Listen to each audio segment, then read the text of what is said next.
Great. I want to go back in time a little bit and go over some things that you left out. In first grade, Colt was going to Statham Elementary School. Yes, sir. And y'all were living at the farm in Statham. Yes, sir. And Colt had an individualized education program, otherwise known as an IEP, in first grade, didn't he? As far as I know, I wasn't involved as much as far as that type of knowledge of schooling. Debbie and Marcee were really engaged with what he was doing school-wise. So he was involved in first grade and something like that, but I couldn't tell you in detail what it was for. Okay, and an IEP is tailored for each individual child's educational disability, correct? As far as I know, that's. But Colt's was actually for behavior, wasn't it? I don't remember that. He had a formalized behavior intervention plan. I wasn't involved in the behavior plan. Okay. Do you remember it saying that he hurts others, hits and kicks? No, sir, I don't. And you didn't know anything about him saying that the behavior occurs 2 to 3 times per day? No, sir, I don't. Okay. And that was in first grade? It sounds like it was in first grade. Okay. Do you remember Miss Lee, his first grade teacher? That name sound familiar? I believe that was one of his teachers. Okay. And you had to deal with Miss Lee about how y'all would handle his behavior at home? Marcee typically dealt with school issues and the kids at that time, and in our marriage and their age. Okay. So let's go to second grade. He's still in Statham Elementary School, and his teacher that year was Lori Moore. You remember her? I don't remember that name, no, sir. Okay. Did you know that? Do you remember that Lori Moore had behavior issues with Colt throughout second grade? I don't. Again, I wasn't as involved as I later became with their schooling in their younger years. So you don't think you were communicating with Lori Moore? If I was, I can't tell you specifically what I was communicating with her about. Okay. Do you remember that she sent an email or tried to communicate with Marcee 6 separate times about Colt's behavior? Maybe to Marcee, but I don't recall that. And do you remember after she couldn't get in touch with Marcee, she started emailing you specifically, and she emailed you 13 times about Colt's behavior in second grade? No, sir, I don't remember that. And you don't remember the conversation on October 19, 2017, where you'd say, "Hey, Miss Moore, I'm sorry I'm texting you late this afternoon," and you reference in there talking with Miss Lee last year, and y'all had a system of how you were going to handle Colt. You don't remember telling Miss Moore that? If you have reference to that, then I did. Okay. I don't recall that, but no. And so that was about, in her messages with you, she's talking about anger issues that Colt had, aggression to other students. In those 13 emails she was referring to you? Yeah, it's so long ago, I couldn't tell you about any of those emails, to be honest. Property destruction? No, sir. Okay, you don't remember any of that? If you've got record of it, then it took place, but I don't recall those specific conversations. Okay. So y'all are at the farm, and you left the farm when Colt was in third grade? Third or fourth grade. Third or fourth grade. Well, he withdrew from Statham on May 22nd, 2019, which would have been the end of his third grade year. Okay, starting a fourth. Okay. Now Marcee testified that y'all left Statham because you were having financial troubles. That's not what you said. Right. Which is it? So it's a combination of both. Okay. Financial troubles, just not making as much money, but also a chance to possibly sell the farm, make a profit, and wanting to kind of have the lake life. Okay. And so you move up to Hall County. Yes, sir. Okay. And you live, he goes to White Sulphur Elementary School. That's correct. And you lived there from August to December of 2019. Yes, sir. Okay. And why did you leave there? So we left there, initially there was an argument between the landlord and Marcee. She was under the use of things that we've talked about during this trial. And we were promised several things in that home, including there was a downstairs leaser that we had asked to be moved out of the house, and that guy did not break his lease or remove anything from the property. So we kind of had an agreement in the beginning that wasn't met. So we started to look around and decide if this was the right house for us. Oh, okay. So, and that would have been Jeremy Baker was your I think so. Okay, and that was at 412, or excuse me, the house you were in was at 33208 Winterberry Lane? I think so, yeah. Okay, and isn't it true that he actually filed a dispossessory on you guys because y'all are $10,000 late in rent or behind in rent? Right, so I found out the same way, yep. I found out the same way I found out at Traditions. Marcee was the financial person in our marriage and household. I usually went to work, made the money, and she paid the bills. Here's my problem. See, I asked you why you left, and you gave me an answer Yeah, that didn't mention you being 3 months behind in rent and being kicked out. Well- You said you voluntarily left because you had a disagreement. Well, And I now you're admitting that it was. that was part of it. Answer the question. Just make sure that when you ask the question, he finishes answering. Sure. Let me ask the question a little better. Well, When I first asked you why you left, why didn't you mention this? I was trying to get to that before you cut me off. I cut you off? I could have swore I let you what, answer all what I'm this. saying, when I found out we were actually late behind when I came home from work one day and all of our things were on the curb.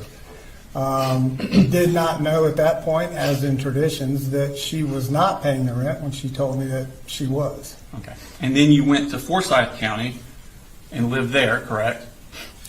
Yes, sir. And the dispossessory was filed against you on March 9th of 2020, evicting you from that house. Correct. Okay. But you didn't mention that in your direct. Which part? The Forsyth? Being kicked out of Forsyth, being evicted.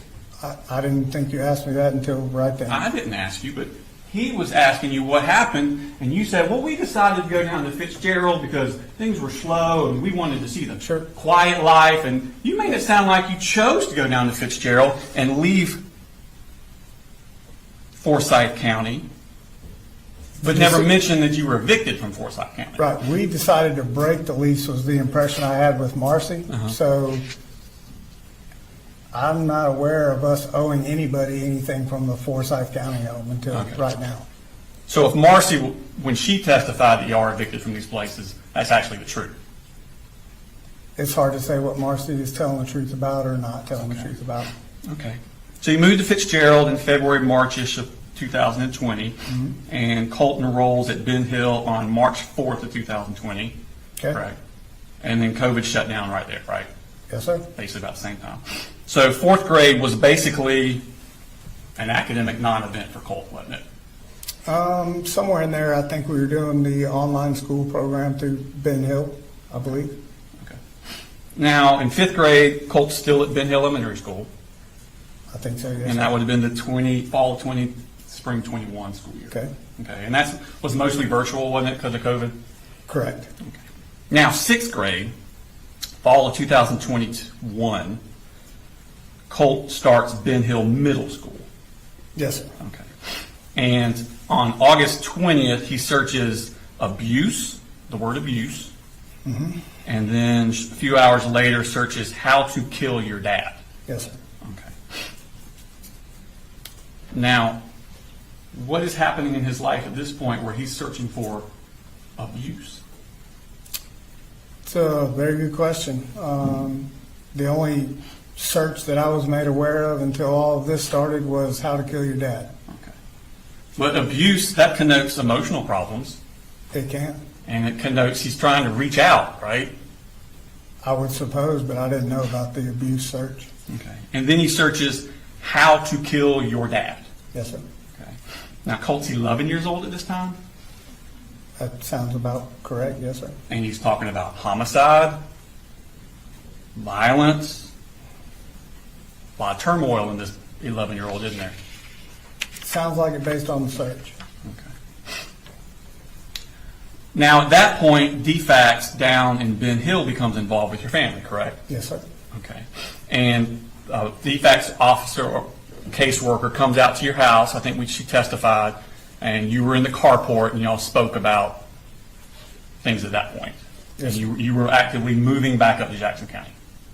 So at that time, I had received a job offer, and I had left Fitzgerald to take the job in Atlanta and was solo up here for a couple of months by myself. Okay. Well, my question was, DFACS was involved with Yep. your family Yes. at that time, and you actually met a DFACS officer and talked to her about that. I did. Yes. Okay, and that would have been in October of 2021? If that's what you have, yes, I don't know the exact dates. Now, you move up to Jefferson around November 2021? Correct. Okay. And that's the Rice Creek Drive evidence? Yes, I believe that's correct. Now, Colt's not enrolled in school there that semester, is he? Not right off the bat, I don't believe. Okay. So you leave in November, but you don't enroll him in school? I don't enroll. We, like I said, I'm working day to day. She was always the insurance school enroller, things of that nature. That was just kind of the agreement we had. Okay. So Christmas comes and goes. New Year's comes and goes. The kids aren't enrolled in school. In seventh grade. The October, November, or 2021 into New Year's of 2022. Kids are not enrolled in school. Not yet. Okay. In fact, we go through January, all of January, kids aren't enrolled in school. So it's been, what, 2.5 months since y'all left Fitzgerald? Sounds like it. Okay, still not enrolled in school. As far as I know now. That's kind of a recurring theme with your family, isn't it? You say so, yes, sir. Okay. So on February 1st of 2022, Colt is still not enrolled in school, and a DFACS referral is made on your family from Ben Hill. In Ben Hill or in Jefferson? Well, Ben Hill's the one that made the referral, but y'all are actually in Jefferson. Okay, yes. Okay. You remember Suzette Giddens testifying about Yeah, that? I remember her. Okay. So it's a week later that he starts, on February 8th, he starts West Jackson Middle School. You remember that? Yes, Okay.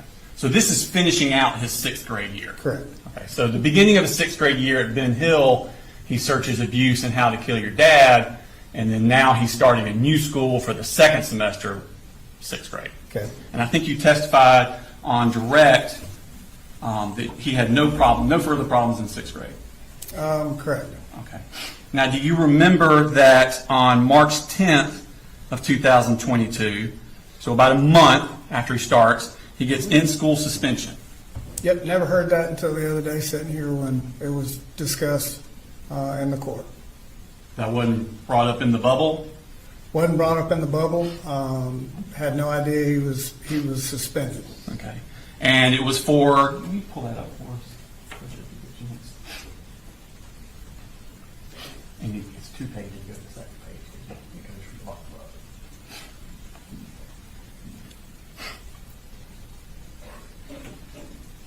All right, so this is one of those where it kind of goes from the bottom up. I think Yep.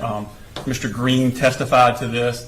So this is going to be on March 10th. He drew swastikas, FU, Yep, Nazi, and Hitler on a school calculator. right. Never told of that Okay. by anybody in the school. So this is the same school year about the how to kill your dad and abuse. Correct. Which I didn't find out till months later that the searching took place with the How to Kill Your Dad. I mean, to you, does that look like a child that has a lot of anger issues? I would think so, but when I found out about the How to Kill Your Dad part of it, like I said, it was several months later. And the excuse that he gave me about that, I took him at his word, and he wasn't really lashing out at me or saying I did anything specifically wrong to him. I was referring to this. Oh, this, I didn't know anything about swastikas or suspension or any trouble he was actually having at this school. Okay. I think, if their parent was notified by email, her voicemail was full. So I wasn't on the voicemail or email, so I didn't even know this took place. Well, let's go back to my question. This connotates a child with a Sure. lot of anger. I don't know if this highlighted specifies anger. He's not drawing Pokemon on the school calculator. No, he's not. He's saying F-U. Yep. Okay. So what? He's 12 at this point? Yes, sir. Okay. Now, that's March 10th. That's his first month at school. Okay. 19 days later, he gets in-school suspension again. All right, so this is March 29th. Leaves the cafeteria without permission. Now, he was already serving silent lunch for something he did in class, and then he leaves silent lunch, I think is what Mr. Green testified to. So this is 2 weeks after, 19 days after the first one, correct? Yes, sir. Okay. And then 2 weeks after that, he gets his third in-school suspension on April 13th. And now he's going hands-on with another student. Correct? Yes, sir. Okay. So let's recap Colt's sixth grade year. He makes inquiries about murdering a parent. Correct? Yes, sir. He misses almost 4 months of school. Correct? Yes, sir. And then gets 3 in-school suspensions in less than 3 months for property damage, disobedience, and physical violence. Correct? Yes, sir. Does Colt seem to be, to you, a child that is out of control? If I had direct knowledge of any of these, then I would say yes. So you're saying he's doing this at school, but there's no manifestations of that at your house? At our house, no. Just a good kid. I mean, is there a perfect kid? No. But as far as hands-on with any of us or destroying property, no. All right. Well, let's move on. Now, Colt's 12 at this point, correct? I believe so. Okay. Let's move to his 7th grade year. That was 6th grade. Now he's going to a new school. This is the fall of 22 into the spring of 23. Jefferson Middle School. Jefferson. Yes, sir. He's at Jefferson Middle, and I think you testified on direct that 7th grade going well. Started out really good. Okay. When did it stop being really good? About the time that, as far as Marcee's interaction and involvement with our family, took a turn for the worse, as I described. About the time she had a huge falling out with the neighbor. That would have been around October. Yep. And What about September? Didn't Colt, right off the bat, when 7th grade started on September 22nd, deface 2 separate bathrooms at the school? He did. I talked with him about that, and he said that he didn't. Yes. Does that look like a child that's full of anger? I don't know about anger, but destroying property. I see a child that's extremely disrespectful. Well, it seems to me like he's lashing out. Would you agree with that? At who? That's a good question. So,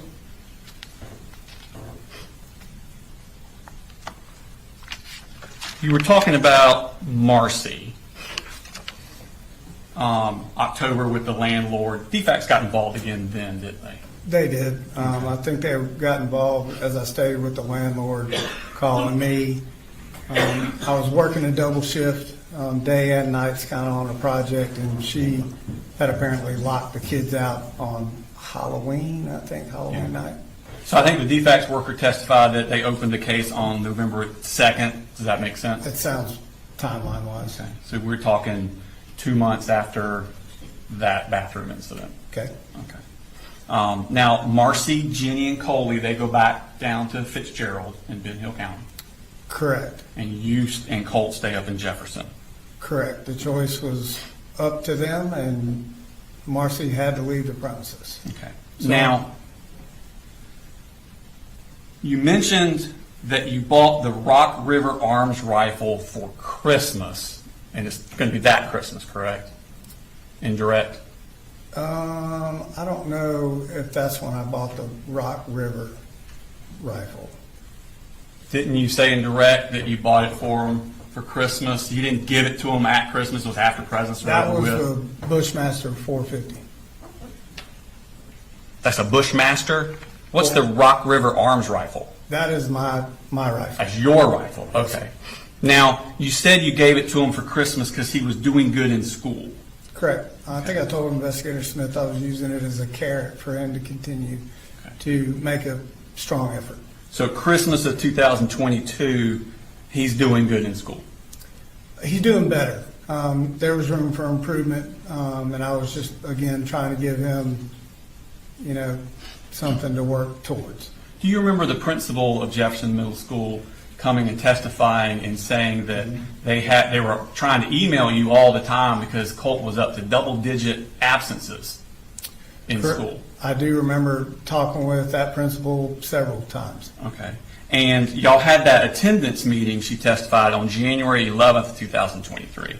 Correct. So by January 11th, which is obviously he hadn't had much school second semester, he had already had double-digit absences, so basically first semester. Correct. And I heard in testimony that, I don't know who he was talking to, but he was telling me he was at school, but would miss the bus and stay home. But they're sending you these emails Correct. and trying to get in touch with you about all his absences. Right. And Are you getting those? I was getting those and doing everything I could to be involved with the school and figure out what was going on. But Colt was doing so good in school, you got him that rifle. He wasn't doing so good that it was a work towards kind of thing. Oh, okay. Now, you said that bullying started midway through school year. 7th grade-ish. Can you give me more of a month? I can't. If you have something that you can show me to refresh memory, that would be good. Well, you were referring to your conversations with Colt, so Right. I didn't know if you. I don't know exactly what month or date. It was just, it was conversation where he came home and didn't want to go back to school. Okay. And I'm trying to understand why, and that's where the bullying came in. Well, taken literally, middle of the school year would have been the Christmas break. And I'm not taking you literally. So No, do you know if it was before or after Christmas break? I'm not sure. Okay. Would it have been right around Christmas break? It could have been. I don't know exact dates or time. Okay. Well, let me ask you this. Sure. How long was he talking about it before you emailed the school to address it? We had talked about it, and it was very shortly after our conversation, and I understood what his impression of bullying was that I reached out to the school. How long would you think that was before when he first started mentioning it until you reached out to the school? I'm not sure. Would it have been a month? In the time frame, I don't know. It's been quite a while since that happened, so I can't tell you when exactly I reached out to the school. Would have been more than a month? I'm not sure. Weeks? I'm not sure. It would have been. Days? It would have been relatively, after we talked about it and I understood the full totality of what bullying was to him and what was actually going on. Well, I understand, but I'm trying to get you to narrow it down a little bit more. You can't give me anything better than middle of the school year? Yeah, I can't give you an exact day or time when that happened. Okay. Well, we talked about earlier that when Marcee was found in November of that year, Sure. that Marcee was found and DFACS opened a case. Do you remember in March, Michaela Anderson coming to your house as a DFACS worker to meet with you? I do. I think I stated at one point I don't remember that, but after I saw her walk in here, I do remember talking with her. Okay. Several times, actually. Okay. So she came to your house the first time on March 9th, 2023. Yep. And she tells you she's with DFACS. Yep. And she's there to monitor Colt, make sure he's doing good. Right. Okay. She asks you about school. Yep. Okay. Yes, And sir. you tell her, going great. Well, I didn't tell her it was going great. I told her, we're moving through school, and he's doing good. Okay. You didn't mention to her anything about having this attendance meeting because he'd missed double-digit school. I didn't tell her that. No, sir. Okay. You don't think maybe she could have helped with that with Colt? I don't think it crossed my mind that DFACS would get involved with absentees. Okay. And you don't mention anything about Colt being bullied at school? With her, no, sir. No. And this is March 9th. Correct. That's kind of why I was asking you to give me a time frame. Yeah. Because if I Colt's got you. getting bullied in January, why wouldn't you have told her in March? Yeah, I understand what you're going at there, but I think by the time I talked to her, I'd been engaged with the school on the bullying issue, talking to them, meeting with them, counselors, teachers, all of that. Okay. Would it help you? Did she tell you that she'd be checking in monthly? She did. Okay. Yeah. And so I think her next was on April 12th of 2023? Okay. And she talks to you about Colt needing counseling or therapy. So it was a suggestion. Yeah. And you told her you didn't think he needed it. Based on what Cole and I talked about and how I felt like the school told me they were going to respond, that we were good. He was involved with counselors at school. Okay. And you didn't tell her about all these outbursts he'd been having at school and the property damage? From 6th grade? Sure. No, sir. You didn't think he needed any therapy? I mean, his mom had just been taken down to Fitzgerald and had that whole drunken. You didn't think he needed some therapy for that? Well, to be honest with you, this is kind of my first steps into being a single parent. So, I didn't really have every, thing that I needed to do and know what to do. I'm trying to figure it out as we went along, trying to do the best I could. So this is April 12th, and again, you say, she asked about school, and you say Colt is doing good in school, and he likes going to school. In the beginning, he did, yes, sir. Well, no, she's asking about how things are going April 12th. That's kind of towards the end, isn't it? I think so. Okay. Middle of school, yeah. April 12th, that's what you consider the middle of school? I'm sitting here trying to think, so school ends what? What do you have? June, July, August, somewhere in there? Well, So, when my kids were in school, they generally got out in May.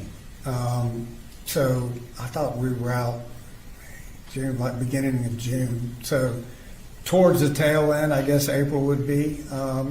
Outside of the bullying issues, he was,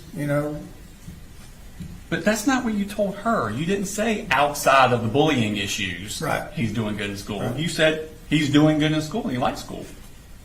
yeah, I mean, Just left it out completely, the bullying. I didn't feel like DFACS was going to do anything more than the counselor and the school administration was already doing for Colt. Okay. So it's actually 5 days after that you first emailed the school about Colt being bullied on April 17th. Does that sound about right? Sounds like maybe. Okay. And the next month, May 5th, so this would have been 2.5 weeks after you sent that email about Colt being bullied at school, she visits again. Correct? Correct. Every month. And you say Colt is doing superb in school. Correct? If that's what the statement says, yes. And you still make no mention whatsoever of Colt being bullied. Okay. And she tells you at this time that she wants Colt to do counseling. Right? She may have. Okay. But you didn't get him any counseling. I did not. Okay. Now, it's 2 weeks later that Jackson County Sheriff's Office shows up at your door. Yes, sir. Okay. And that's pretty unsettling to have law enforcement show up at your door. Obviously. Jarring. Okay. And they told you that Colt had made threats on Discord to shoot up a school. Yes, sir. Okay. And did you look to see what Colt was doing on Discord? I didn't know what Discord was. Okay. So you didn't make any inquiries with Colt and actually look into his Discord? Oh, I didn't know what Discord was. I asked Colt, sat down and had a long discussion about what Discord was. He gave me the rundown as he knew it. And all I did was tell him to shut it all down. You didn't ask him to pull it up for me, let me look at it? I don't believe I did. Oh, okay. But he did spend a lot of time on the computer, didn't he? He did game me. Okay. Now, this is less than 2 years after he searched how to kill you on a computer. Okay. But you didn't mention that at all to the deputies. No, sir, I didn't. I didn't find out, like I said, until after the fact, and was really settled with the explanation I got from Colt. So no, I didn't bring it up. And to be quite honest, I was more focused on what they were there for. Well, they were there because they had reports that Colt threatened murder on a computer, and you had information that Colt had once searched murder on a computer. Well, actually, they were there because someone in a chat room made a threat, not specifically Colt. But they're there to look at Colt. And they gave you Colt's name. Colt was on a list of what I was told of several different juveniles that were in the chat room, not just Colt. But they came to your house because they had the name of Colt. They did, and they were Okay, on and their, they told you that. and they were on their way working down the list, is what he told me, of several different names of children that were, or juveniles that were in that chat box or room or whatever, but Colt was on that list and several others were too. They were asking you Yep. if Colt could have been the person that was talking about murder on a computer, and you had information, whether you got it at the time or got it later, you had information that Colt had once searched murder on a computer, and you did not share that with them, did you? They did not tell me directly, Colt. My question, you did not share that with them, did you? Which part? That Colt had once searched how to kill you on a computer. I did not. Thank you. Now, you know at this point he has trouble controlling his temper, Colt, when they're out there talking to you. Controlling his temper, I don't know. I know he would get frustrated Okay. And he would get all red-faced and angry at times. at times. And you actually bring that up with them. Right. Can you pull that clip up?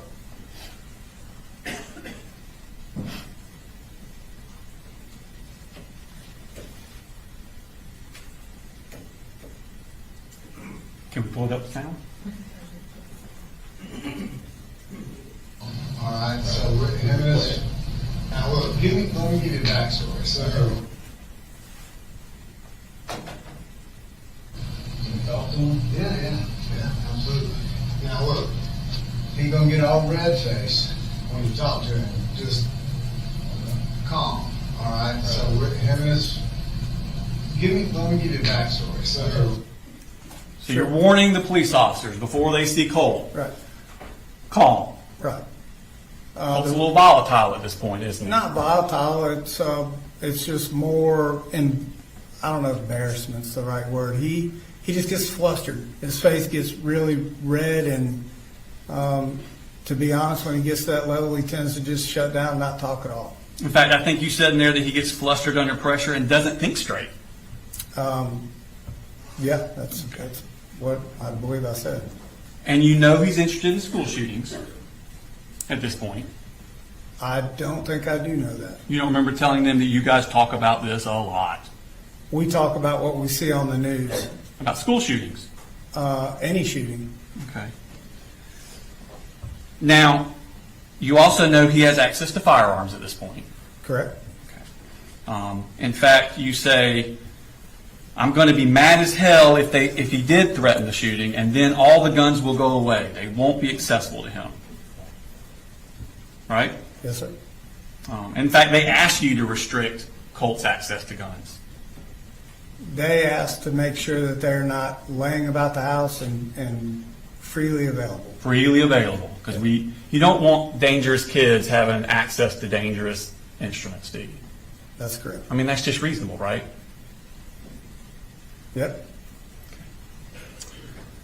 Now, you believed this tip enough at the time that you took Colt's computer away. Correct. Okay. So they're going down this list. They're not sure it's Colt. We're not sure. But you believed enough you actually took his computer away from him. Until I could get a follow-up call the next day from that sheriff verifying that Colt had nothing to do with it. How long was the computer taken away? I'm not sure how long I took it away. I think you talked about it to Jason Smith. Let's look and see what those things say.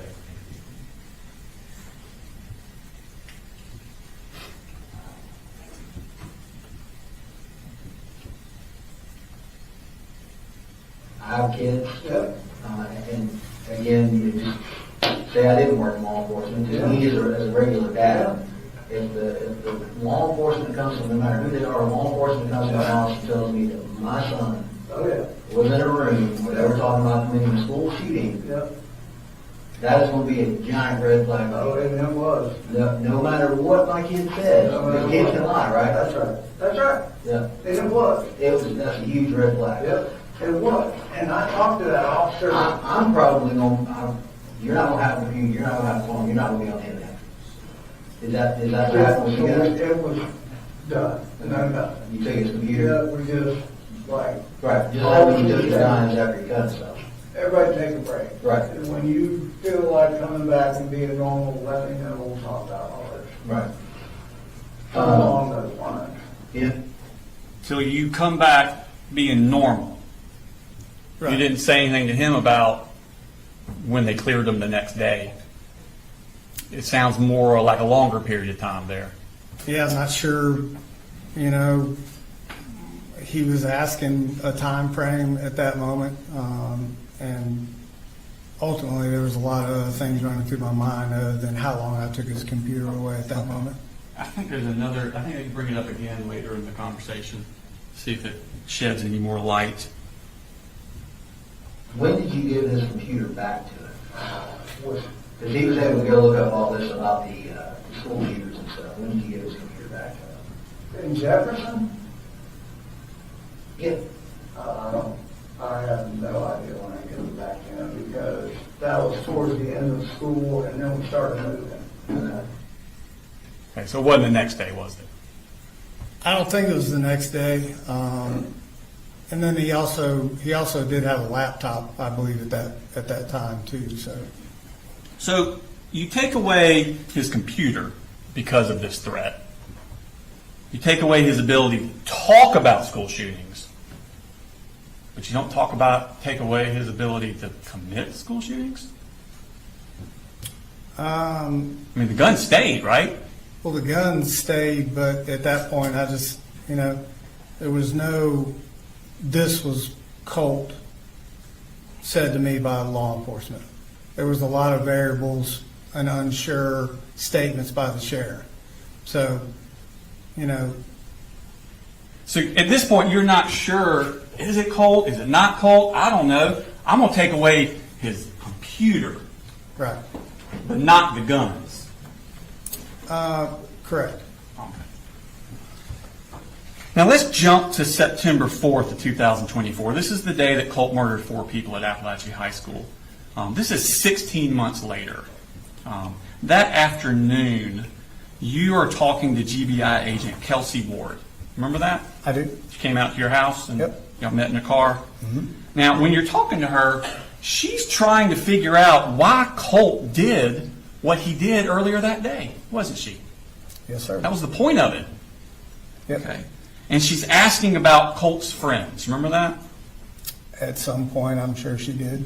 Now, you never mentioned, y'all talked for like an hour and a half, you never mentioned one time to Agent Kelsey Ward that just 16 months earlier, Jackson County Sheriff's Office deputies came to your house and told you that Colt may have been threatening to shoot up a school on the computer. And she's asking you for anything you can think of about why Colt would do that very same thing. And for an hour and a half, talking about Marcee and your back and everything else, you never mentioned them coming out to that house. Did you? No, sir. In fact, she actually, when she's talking about the friends, she asks you, did you ever have any reason to talk to him about what he did on the computer? She's specifically asking, has there ever been a reason that you would need to talk to Colt about what he did on the computer? Didn't she? Is relating to Appalachia? Relating to Colt, and that's what she's talking to you about. Sure. I didn't feel it relevant to talk to her because I had followed up with Jackson County and was specifically told that Colt was not that person. You didn't think it was relevant. Is that what you're telling us? What I was told was anything from Russia to California and multiple other persons could be involved. So I didn't think at the end of the day that... But you didn't know it wasn't him. You just don't think it was him. No, I was told it wasn't him. I was told I do this for a living and I believe Colt. That's not what the Jackson County deputy said on the stand. Well, that's what he told me on the phone, on the follow-up phone call. That's what he told me the next morning. He never said that on the stand, I can't. did he? No, he didn't say that. Okay. And then Agent Ward asked you if Colt had ever done anything that would cause you to want to monitor who he talks to on the computer.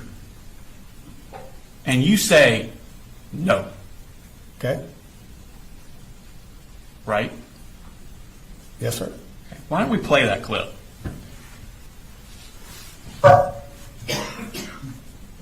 I have to do for you. Tell me about his friends. Like, who are the names or people that you hear, or does he? There's nobody he has ever been like friends with. Okay. And now what or who he's talking to on the computer, he pretty much kind of keeps that under wraps. Okay. I've never had a reason to go in there and like grill him about. He's never done anything that caused you to feel like there needs to Correct. be any extra Correct. monitor on that front. Yeah, yeah.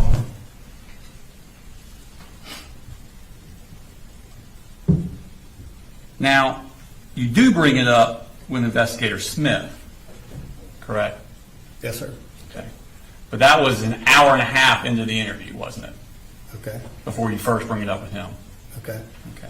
And you meet with Investigator Smith on September 5th at around 3 o'clock, right?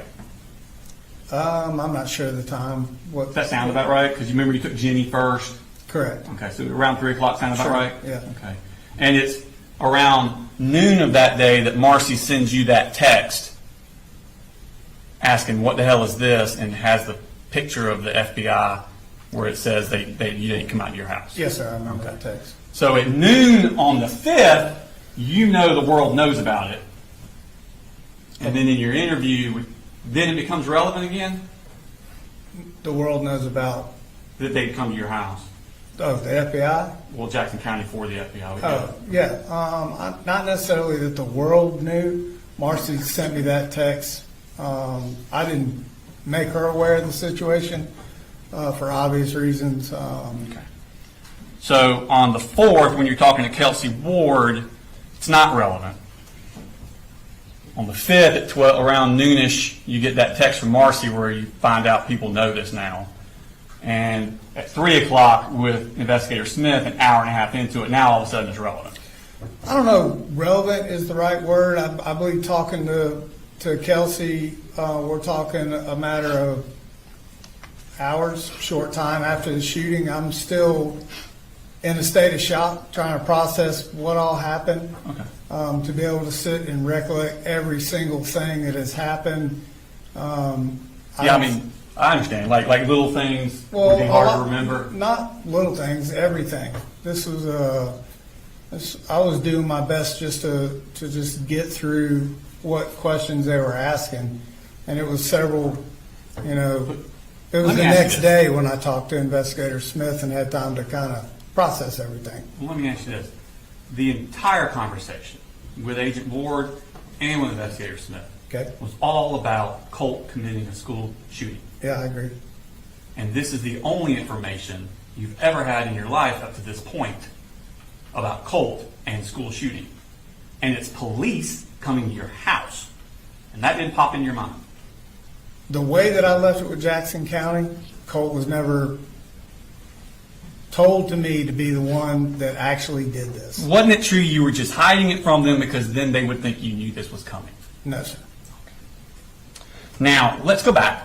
We were go back in time. I want to go through this chronologically. The sheriff's office has just come to your house, and that was May 21st, 2023, correct? Yes, sir. Okay. Now, less than 3 weeks later, on June 9th of 2023, Michaela Anderson with defects comes back out to your house for those monthly checks on Colt, doesn't she? Mm-hmm. And she asks you, how's Colt's behavior been? And you say Colt's behavior's been okay. You don't mention to her that Jackson County came out to your house 2.5 weeks before. No, sir, I did not. Okay. And she asks you again, do you think Colt needs counseling? And you say, Nope. Right? Correct? Okay. You also don't say anything to Michaela Anderson about planning to move to Barrow County, do you? I don't think at that point I'd actually found a place where we were moving at all. The overall goal originally was try to get to as close to Statham as we could. So I didn't have a dead set place yet. Right, but that's not what I asked you. I said you didn't say anything to Michaela Anderson about planning to move to Barrow County. Did you? No, I don't think I did. It was again nothing set in stone. No, you just said the final address wasn't set in stone, but you were searching for places near Statham in Barrow County. You just said that. I did just say that. Thank There you. was nothing set in stone. It had to be Barrow County. But you never said anything to her about planning to move, did you? I did not. And this is the woman who told you in March she would be coming to your house monthly to check on Colt. Correct. It was her job to do this. Correct. 2 weeks later, you signed the lease at 896 Harrison Mill Road. Yes, sir. And you don't let anyone at DFAX ever know about your change of address, do you? I don't. I think the last conversation I had with Michaela was she was satisfied with everything that was going on. That I think she worded it that I was more than helpful. Colt was polite. I was very pleasant to meet with and looked like we were on the right track. So I did not. Well, let me ask you this. Do you remember testifying at a bond hearing here in court? In the very beginning of all this, yes. Okay, and you swore to tell the truth, the whole truth, and the truth, so help you God? Yep. You did that? Okay. Do you remember me asking you about DFAX coming out to your house, specifically about Michaela Anderson coming out to your house? In the beginning, I do believe so. You may have asked that question. Okay. In fact, I asked, so while you were at 954 River Mist Circle in Jefferson, a DFAX case was opened on your family in November of 2022. And your response was, I wasn't aware of that. Yeah, I remember that conversation with you. And to further that conversation, you also had asked me if I had ever been arrested. And I had stated that I had not. And in fact, there had been some things 30 years ago, roughly, that had happened. There had been a lot that happened at that point. I've been, arrested. I've been in jail now for a year and a half. And so I'm trying to still process what exactly happened with my son and me being locked up for it. So if I did not remember every single detail that you were asking me at that point, that is my bad. It's extra bad. Okay. I did, at the end of the day, we had so many meetings with DFAX here and there, I couldn't, I wasn't sure when I met with her. All right, well, let me say, so my next question to you was, after you said I wasn't aware of that, I asked, you don't remember them coming out to your house and interviewing you after November of 2022 into May of 2023. Now, this is November-ish or October-ish of 24 that I'm asking these questions. It's just been 2 years. And you said, DFAX never interviewed me at that time. Yeah. And there wasn't I don't remember or I can't recall. Right. You said they never interviewed me at that time. Yeah, after 2 years, I didn't remember Yeah. that, honestly. And then I asked, between November of 2022 and May of 2023, they never did a home visit and spoke with you at your home in Jefferson? And you said, no, sir. Remember that? Yeah, I remember that, yes, sir. And then I said, in May of 2023, was there a home visit by DFAX where they told you there would be monthly home visits? And you said, no, sir, not at that location. So then I asked, well, not at that location. What location did you have contact with DFAX? And you said, I had contact with DFAX in my home recent here in Bethlehem. I received a phone call at 10:30 at night from a DFAX caseworker that gave me instructions to get in my car and come pick up my younger children. So you're referring to when Tamika Mitchum called you. Correct. Again, just completely leaving out the Michaela Anderson stuff. Totally agree. The Shonda Goolsby stuff. Yep, there were multiple defects. People- Multiple. And you said, no, sir. If you let him answer the question. Go ahead. Sorry, there were multiple defects. So for me to be able to try to keep track of who all and when I met them without having everything in front of me, I may have misspoke to you, but it was not in an effort to deceive you or anything. I really was just trying to process being arrested, what had happened, and I just, I couldn't remember what defects I talked to and when. Okay. Well, I understand completely if there's multiple defects involvements, which you just said. Sure. Correct? Yep. If you have multiple defects involvements, getting confused as to which is which. I understand that. But I'm asking you, and you said, no, you only had one contact with defects, and that was at your house in Bethlehem when they called to tell you to come pick up your kids. Most recently. Yep. That's not confusing multiple. That's saying there's only one. Yeah, I think I was referencing in the moment, like who I was dealing with currently. So I actually asked you that. So this would have been after June 23rd of 2023. And you said, yes, sir. And then my last question was, and you're saying that you had no contact with defects prior to that? And you said, no, sir. You sound pretty adamant, not confused. Okay. Let's move on to 8th grade. Now, Colt registers on August 8th, 2023 at Heyman Morris Middle School, correct? Yes, sir. But then he withdraws 3 days later on August 11th, correct? Yes, sir. And he never actually went there. Correct. Okay. And then he moves back to Fitzgerald with his mom, I moved back with Debbie. but that's where his mom is, right? Correct. Okay.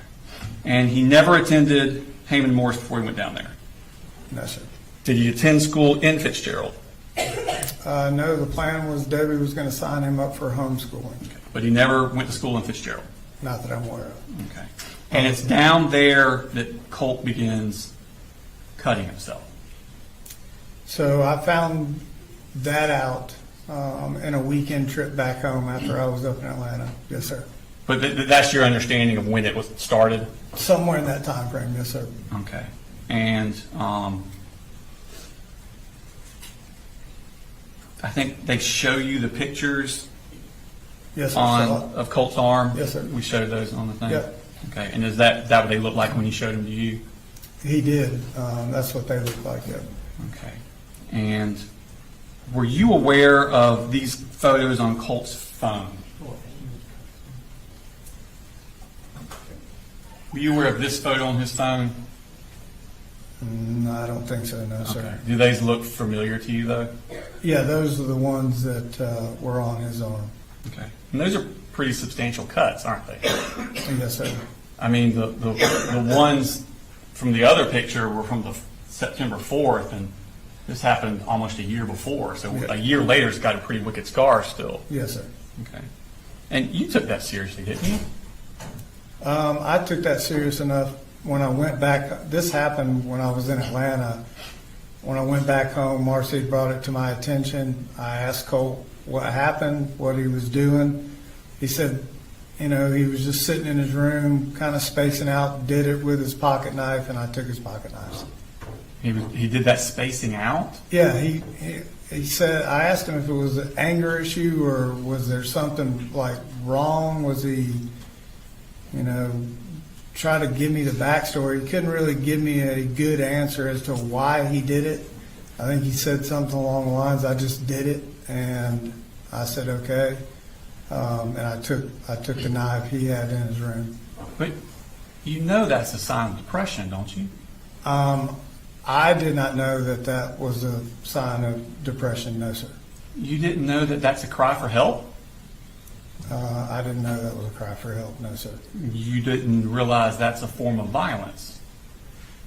A form of violence, yes, probably, but I guess, yeah, you could say it was a form of doing something harmful to himself is the way I took it. Yeah.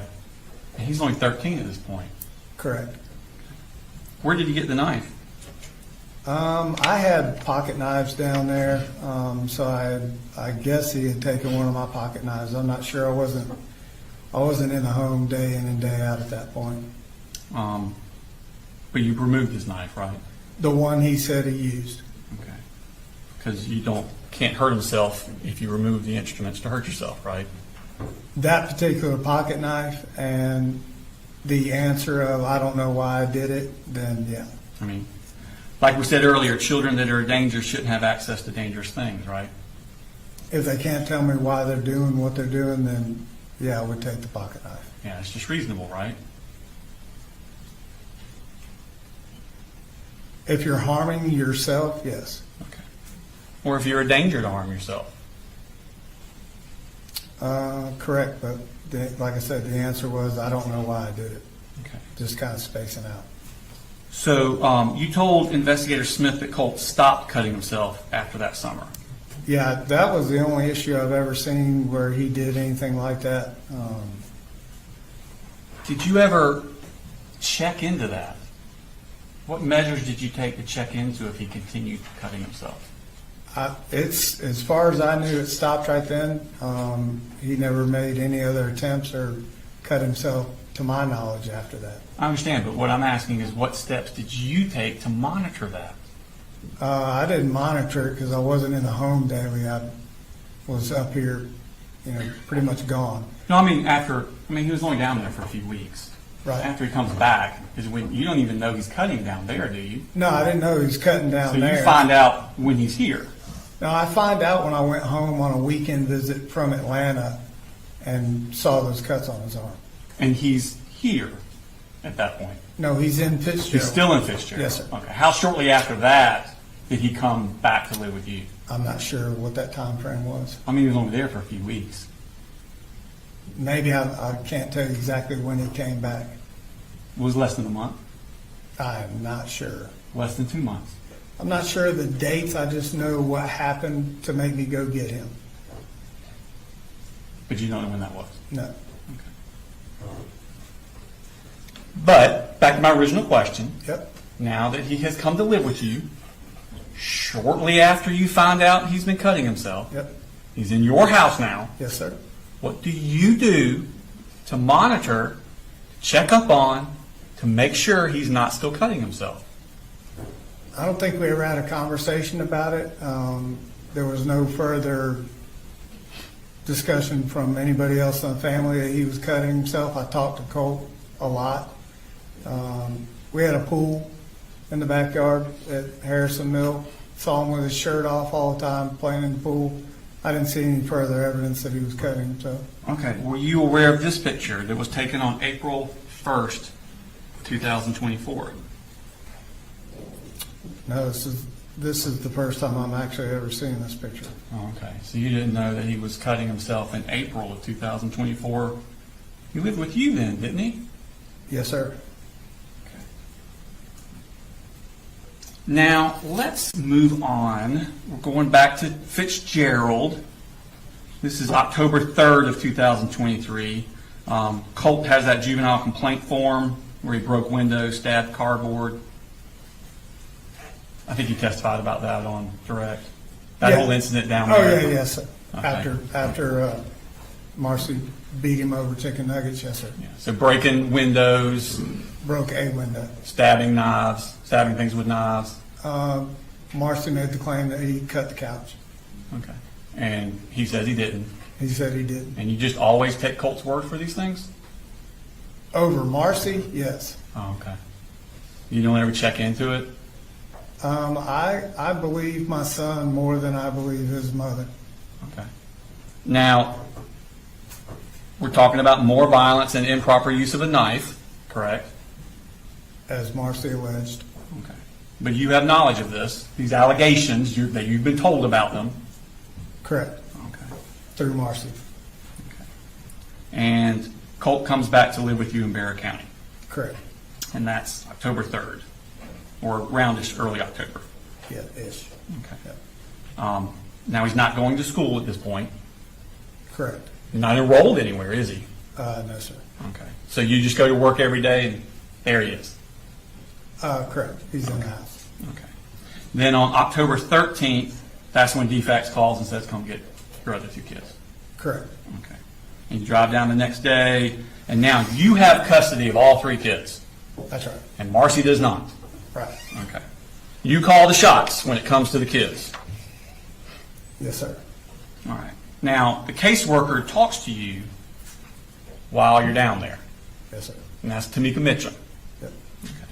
And she tells you to get these kids in school ASAP and into therapy. Yes, sir. Didn't she? Okay. And you told the caseworker that the whole family will be going to therapy. Correct. All right. But you don't put them in school, do you? Initially, no, sir. Okay. And you don't put them in therapy, do you? Initially, no, sir. Okay. Now, you also talked to Tamika on the phone on October 18th, so a week later, and you tell her over the phone that Colt and Jenny want to do homeschooling, but the school doesn't have room, so they have to go physically. Right? Yes. Okay. That sounds like what I was talking about with her. And she tells you to get the kids in therapy. So this is the second time she's told you to get kids in therapy. Right? She asked if I had them in therapy. Okay. And you tell her that you and the kids will be going to therapy. Yes, I tell her I'm currently trying to make that happen. Okay. And then approximately a week and a half later is when the Barrow County DFACS worker comes out to your house to look at your house. Correct? Yes, sir.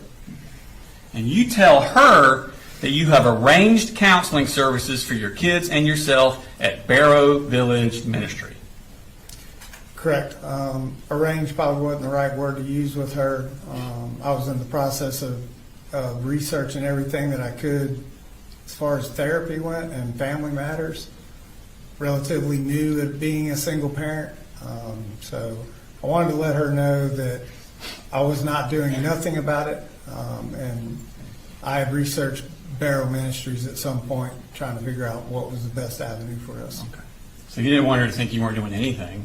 I wasn't not doing anything. Yeah, you were researching. I was looking around trying to figure out what was best. Okay. But you never pulled the trigger on any of them, did you? Just collecting information at Just that point. collecting information. So they've asked you twice to get the kids in therapy because they've been through a lot, haven't they? They have. And you keep telling them you're gonna.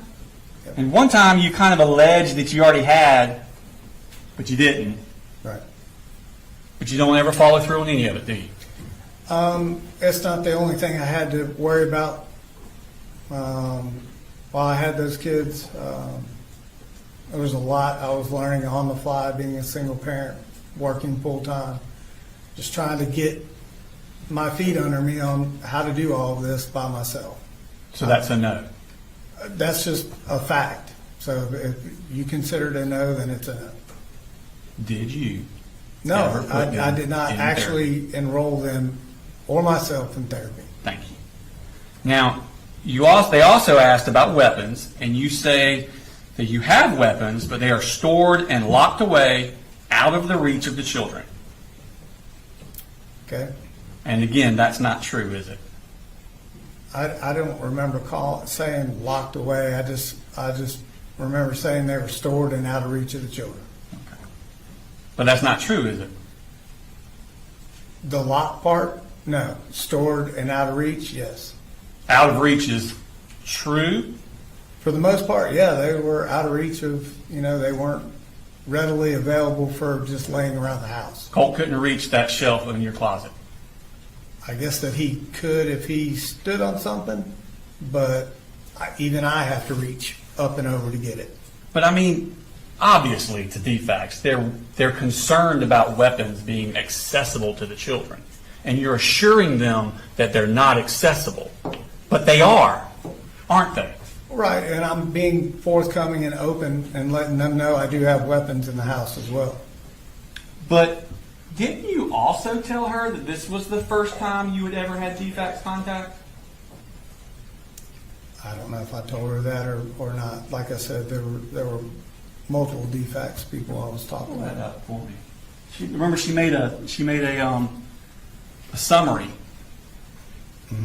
right there. Yep. See if I can find it. So down there at the bottom, the next to the bottom one, BFA, that's you, biological father, never had CPS involvement and felt appreciated that CM's help and made it easier for the children to feel safe. So you told her you'd never had DFAC's involvement, didn't you? That's what I told her. Isn't that eerily the same lie you said here in the courtroom at your bond hearing?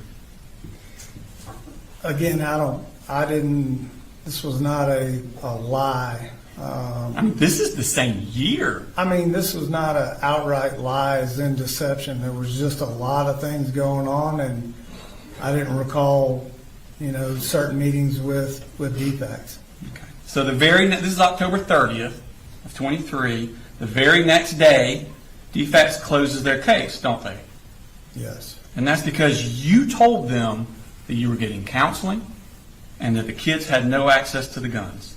Told them I was working on counseling, and That's not what she recorded. I don't know why she recorded what she recorded. I know that I told her I was working through multiple avenues of therapy, not locked into one. I never signed anything to go specifically to a counselor. I was compiling information.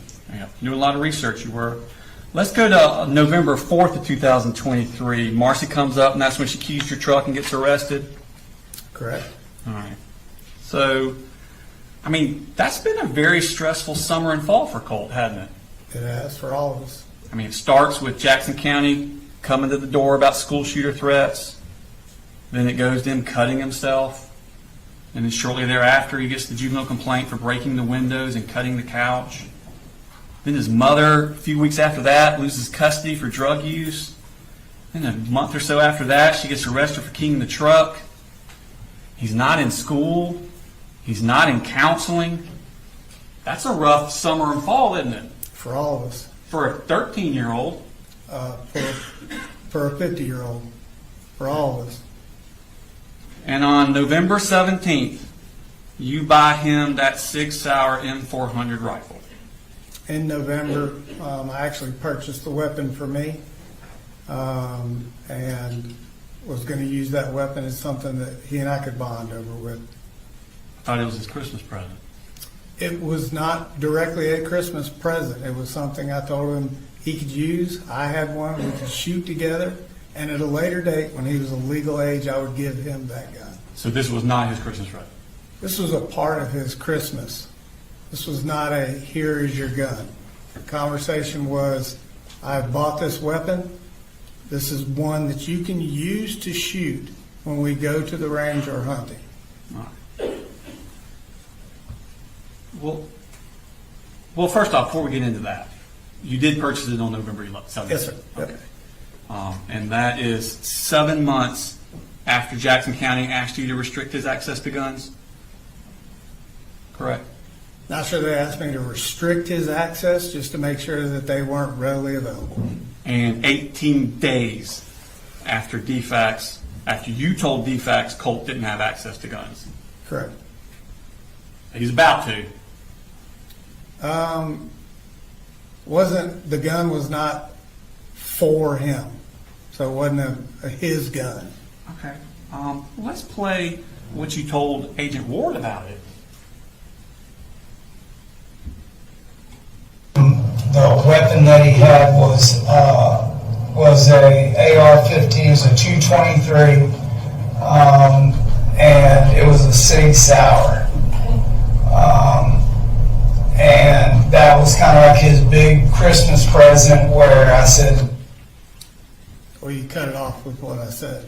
Oh, did I? I'm sorry. Do you want to play the whole thing? I'm not going to play an hour-and-a-half interview. Well, that's the part where I said, this is a gun that I bought that you can use when we go to the shooting range or hunting. Right. Well, I didn't say you weren't saying Right. that. Right. But it was his big Christmas present. It was a part of his Christmas. Thank you. Now, at this point, had you given the knife back to him from cutting himself? No, I don't remember giving him a specific knife. Okay. I mean, well, you took away his knife. You testified to that. Yeah, I took away a pocket knife he had down in Fitzgerald. Did you ever give it back to him? I did not. Okay. Now, Colt is 13 years old at this point. This would have been 23, Christmas 23. Yeah, he's 13 at this Yes, point. Okay. And you let him keep the gun in his room? At times. Okay. Well, right after Christmas, he got to keep it in the room. He did. Okay. And on December 19th, you ordered that laser sight for the rifle on Amazon. Which one?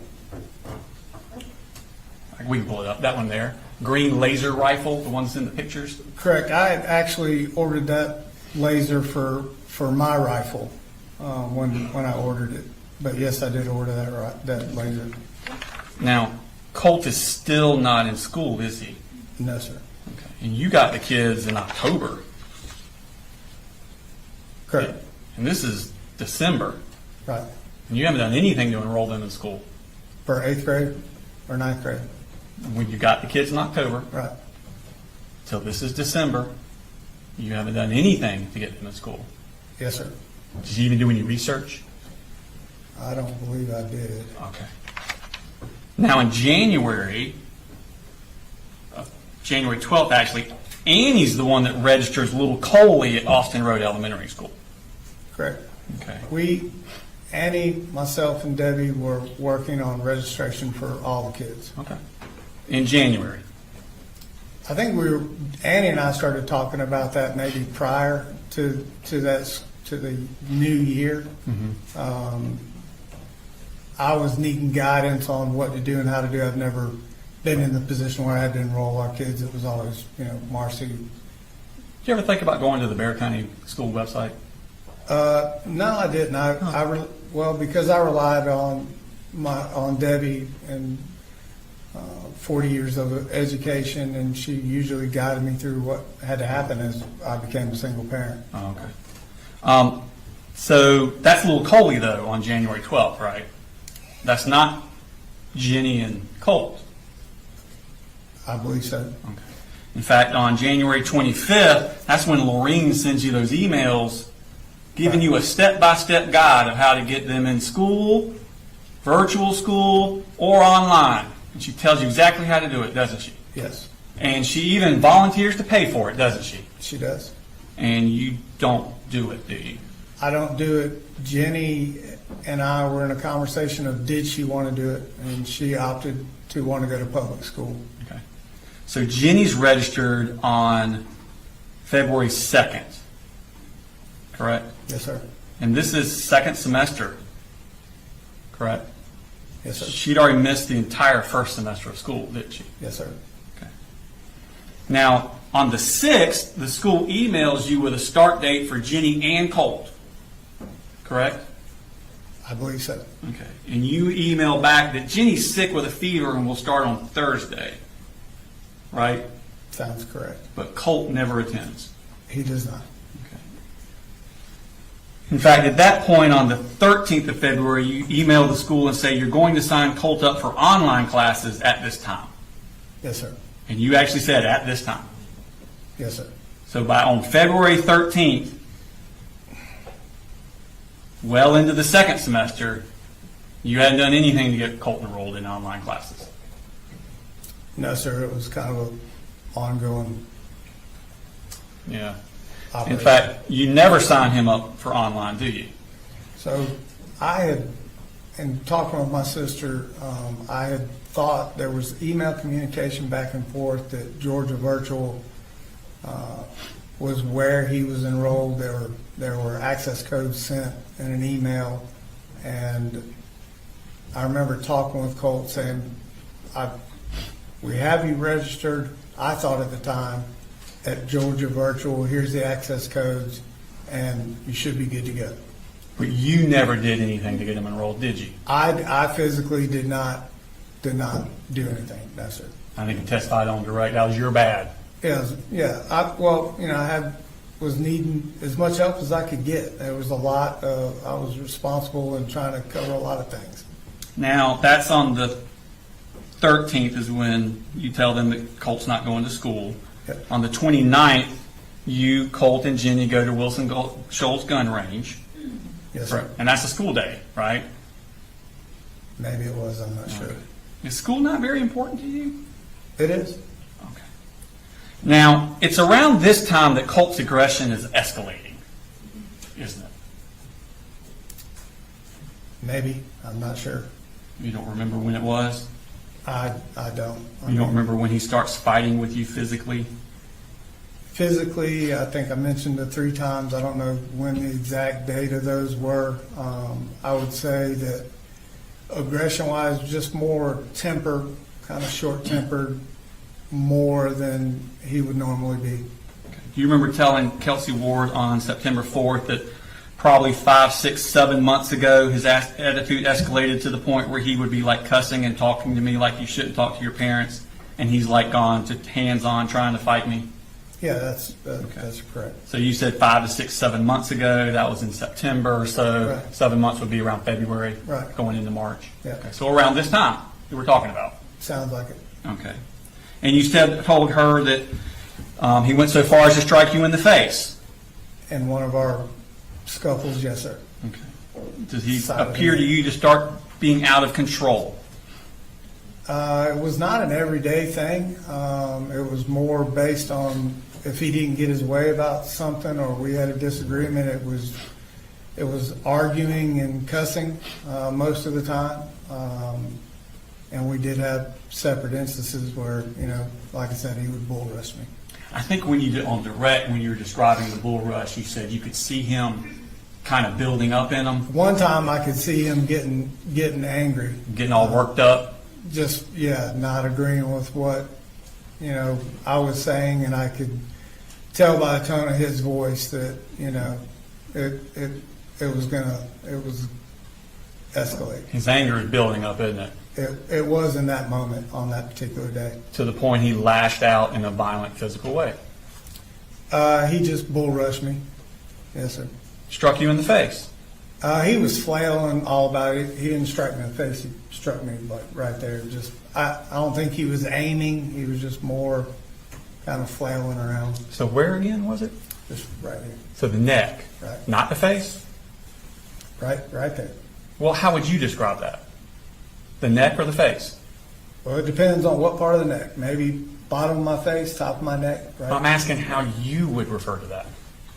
I would refer that to neck or face. Okay. When you talked to Agent Ward, you referred to it as face, didn't you? Yeah, it sounds like that's what I said to her. You said, so we've probably had 3 or 4 of these kind of altercations where he's gotten above aggressive with me. Above aggressive. I call it a bull rush. The second to last time, he hit me in the face. Yep, I remember telling her that. Okay. And then I think you actually referred to this when you talked to Jason Smith the next day, the bull rushing again. Yes, sir. Okay. And you, second time, he was kind of like flailing around and he hit me in the side of the head, and I told him, don't hit me in the face ever again. Remember that? I do. Okay. So it was the face. It was face. Thank you. Now, so this is all happening the end of February going into March. March 8th of 2024, you buy that Sightmark UltraShot RSP, correct? The sight? Mm-hmm. Yes, sir. Okay. And that was for Colt's gun. That was- $150. That was for the city, yes, sir. Okay. It was found in Colt's closet. The box box. was. Mhm. Okay. And 3 weeks later, on March 28th, 2024, you buy him that bungee sling. I actually bought the bungee sling for my rifle. But it was Colt take it for his? I saw it in the picture hanging in his closet, but that was a purchase I made for my rifle. Okay. But Colt had it in his closet. In that picture, that's the first time I've seen it in his closet, yes. Okay. And on that same date, you buy the Hornady, if I'm pronouncing that right, Custom 223 Remington 5.5. Ammunition, yes, sir. Okay. And that's found in Colt's bedroom. That's, yes, where it ended up. Okay. And that's all around this same time that the bull rushing is starting. In that time frame, yes. Okay. Now let's move to May of 2024. Tell me about Elite Pawn and Jewelry in Conyers. What is that? pawn shop and gun store. Okay, and why do you go there? I purchased 2 guns. Okay. So the first one is on May 3rd. You buy a gun for $794.80. Yes, sir. Okay. That's on May 3rd. You go back on May 10th and make another purchase of $449.34. Is that also a gun? Yes, sir. Okay. On May 17th, a week after that, you go back and you make 2 purchases, both of $52.95. What's that? For $52? And 95 cents. But it's 2 of those. Yeah, I'm not sure what that was. Okay. And then you go back the very next week and make another purchase for $52.95. Okay, Is that correct? sounds like it. So you're going on the 3rd, the 10th, the 17th, and the 24th. Okay. Basically every same day every week. Yep, Okay. And that's $1,400 in 1 month at Elite Pawn and Jewelry. okay. And they're all gun related? Sounds like it, yes, sir. Okay. I'm not sure what the $52 were. Okay. And on the 31st of that month, you order the high-powered laser sights and accessory rail set from Amazon. Correct. And that's the one that's on Colt's rifle. It's on his rifle and my rifle. Okay, it's pieces that you can put on different rifles. Correct. Okay. Part of them went on mine, part of them went on his. Okay. And then let's move on to June. So that was May 31st, so the last day of May. First day of June, June 1st, you order the bore sight 223 from Amazon. Yes, sir. Okay. Now, it's also sometime in early June that Colt throws this screwdriver at you. Correct? Sounds like it, yes, sir. And that was during a fight.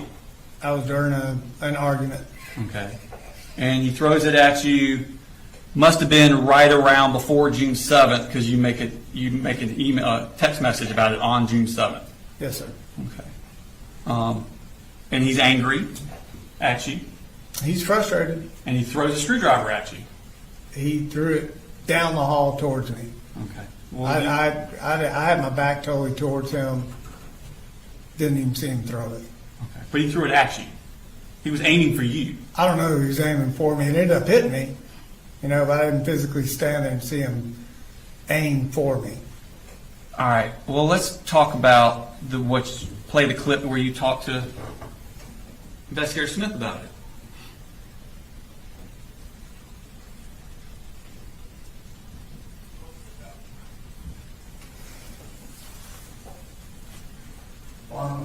And Didn't he describe seeing him kick you, punch you, hit you, that was the second time. and that was how long ago? Probably a month and a half ago before he started back at school.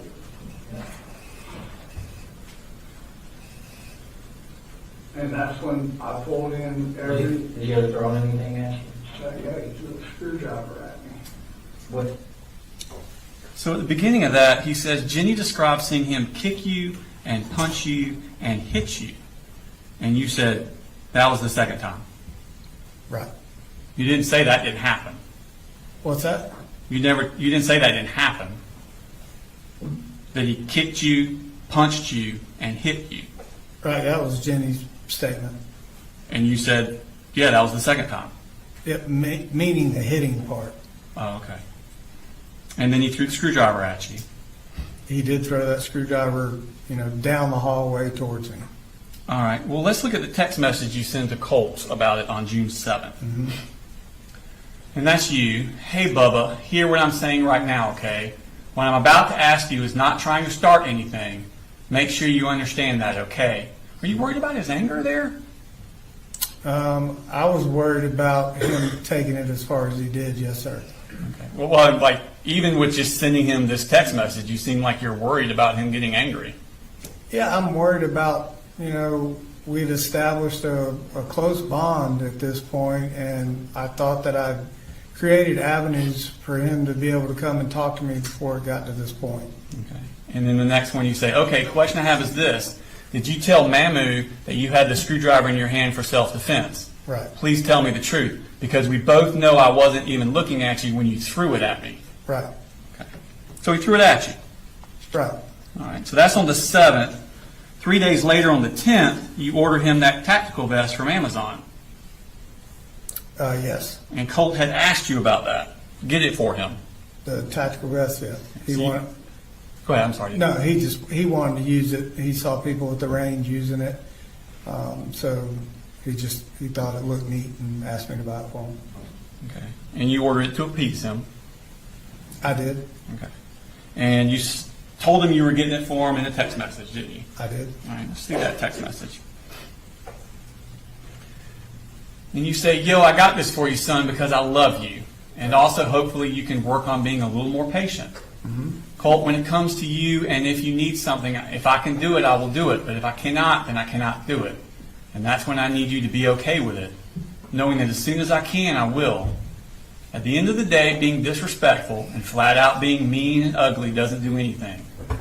So please, when you feel like you're getting angry or about to lose your temper, take a deep breath and then realize I'm going to make it happen at some point. Okay? I'm working hard for us. I do not want any more of that pushing, shoving, hitting anymore. We both deserve better than that. So here's the wind-up and the pitch. See you later, alligator. Love you. Yes, sir. All right. And then that's the one where you talk about when you feel like getting angry and about to lose your temper. You get angry and lose his temper a lot? Not a lot. Okay. And you'd say don't want any more of that pushing, shoving, hitting. Yes, sir. So he's physically violent. Not all the time, no, sir. Well, I know he's not all the time, but there are times that he's physically violent. 3 times the pushing and shoving, three times that I remember. And the throwing the screwdriver. Correct. Okay. And you also add in a screenshot of the tactical vest in this. Hold on, we have to pull it up. Yeah, there you go. And that's the one there. Yes, sir. And then he sends a photo of him in the vest.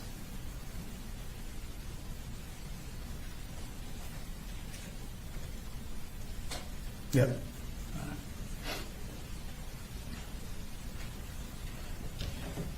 Now, on the 28th of June, you purchased a knife for Colt at Academy Sports.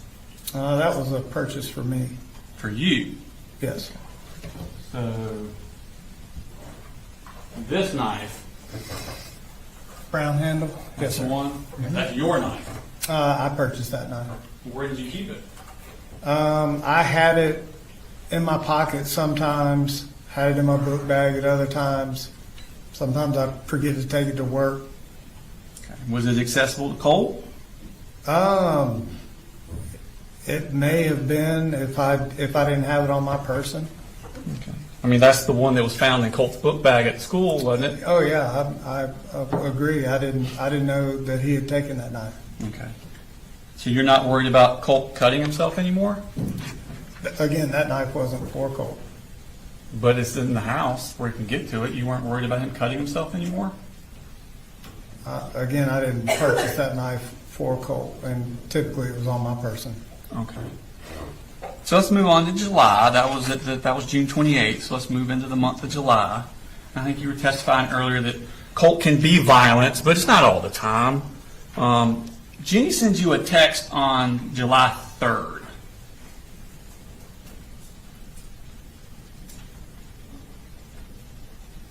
And she says, hey, I think he calmed down.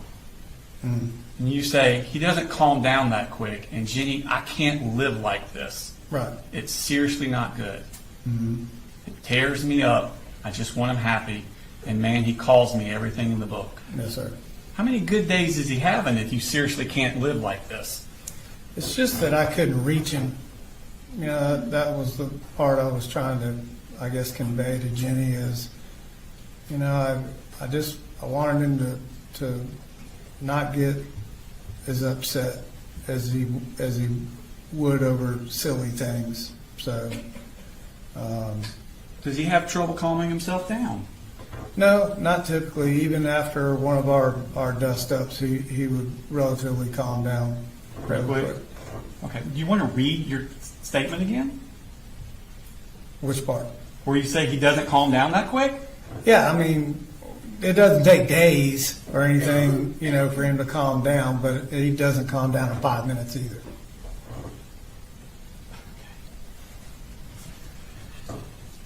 Now, Colt would chase Jenny around the house, correct? He chased her one time down the hallway, yeah. And that wasn't in a playful way, was it? It started out as a playful kind of thing in the kitchen while Debbie and I were standing there talking. So they're playing around in the kitchen, Yeah. and then all of a sudden Colt Yeah, isn't playing anymore. Yeah, Jenny did something, I don't know what exactly she did, but as soon as she did it, she took off down the hallway and he chased her. In a violent way.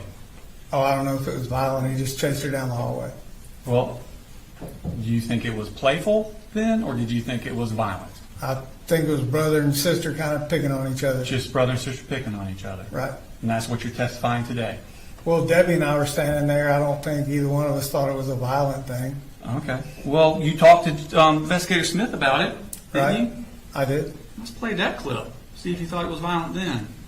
Told us about the incident where he chased her into his room and said it scared her. It scared me. Yeah, and you know that you and her have talked multiple times about getting him help. Yep. Going back for a while. I don't know for a while. You're asking time frames. I'm sorry, I can't just snap off with what these time frames are, but yes, they're like, there was no like blind eye. We're trying. Right. He says she told us about the incident where he chased her into his room, and she said it scared her. And you said, yeah, it scared me. Yeah, it scared me because when he got to the end of the hallway, not at that point, I don't think so. Okay. So he can go from being playful to chasing his daughter to the point it scares her, so his sister, it scares her and scares you like that. Well, what scared me was him banging his head into the door. That's not how you said it.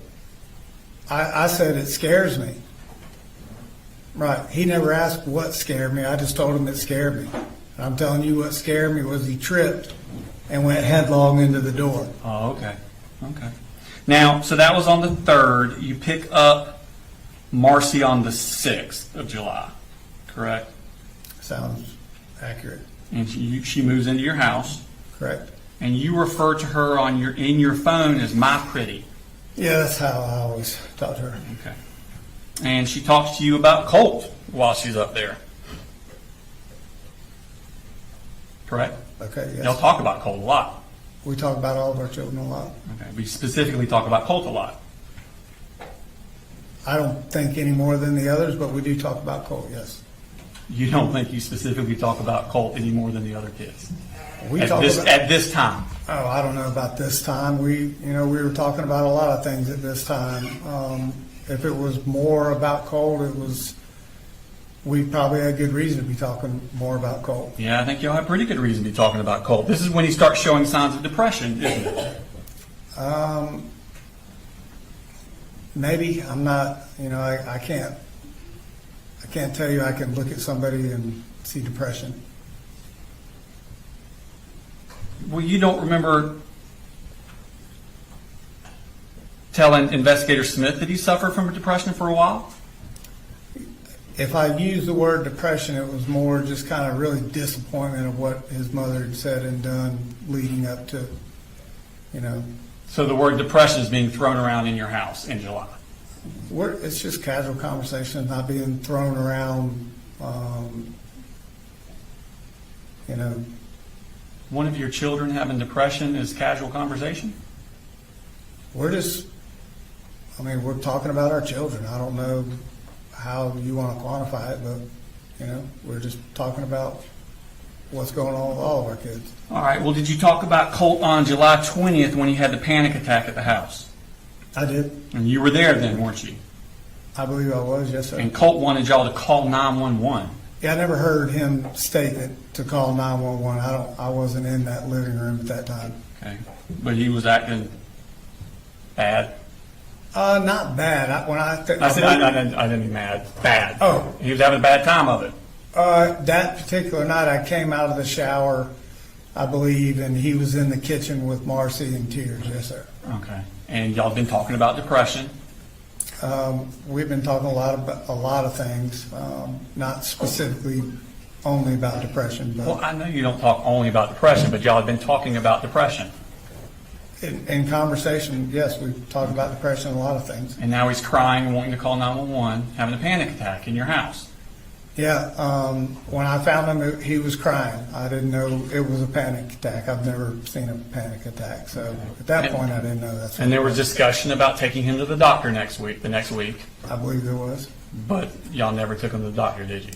No, Marcee took him in the bedroom and got him to calm down. I asked her what she thought it was. She had made mention of a panic attack. I think I said something along the lines, I've never seen one. So Okay. Did it scare you? it scared me to the point where I've never seen him, cry really like that. But you didn't take him to the doctor? I did not, no, sir. Okay. Now, 4 days later, that's when Marcee starts giving him Zoloft. I'm not sure when she started giving him Zoloft, Okay. to be very honest with you. You remember getting the text on July 24th where she texts you and says, I started Colt on Zoloft today. Don't say anything about it unless he brings it up. I remember that text. Okay. And now that's Marcee's prescription, right? Yes, sir. Okay. You didn't take him to the doctor? I did not, no, sir. Okay. And did you think he needed medicine? I didn't think he needed medicine, no, sir. Okay. Did you want to go to a doctor and see if she's giving him medicine? Don't you want to kind of talk to a doctor about that? I didn't think that, I needed to take him to a doctor. Did you tell Marcee not to give him the Zoloft? I did tell Marcee. The comment was, I think she had made mention of how she was divvying up her medicine. And when I asked her, well, how do you know what to give him? She said, I researched it, but then I talked to my doctor about what I was going to do for Colt. That's kind of where we left it. But you didn't stop her from giving him the Zoloft? I did not stop her from giving him the Zoloft. Don't you have full custody of those kids? Oh, I do, yeah. Isn't there a safety plan in place to protect them from Marcee? I don't know if the safety plan was in place at that time, but there was one at a point, yes, sir. And you decide who visits and when she visits and what contact she has with them, don't you? I do. Okay. And you didn't stop her from giving your son Zoloft? I didn't stop her from giving him Zoloft, no, sir. Okay. Now, you testified to some stuff about registering Colt.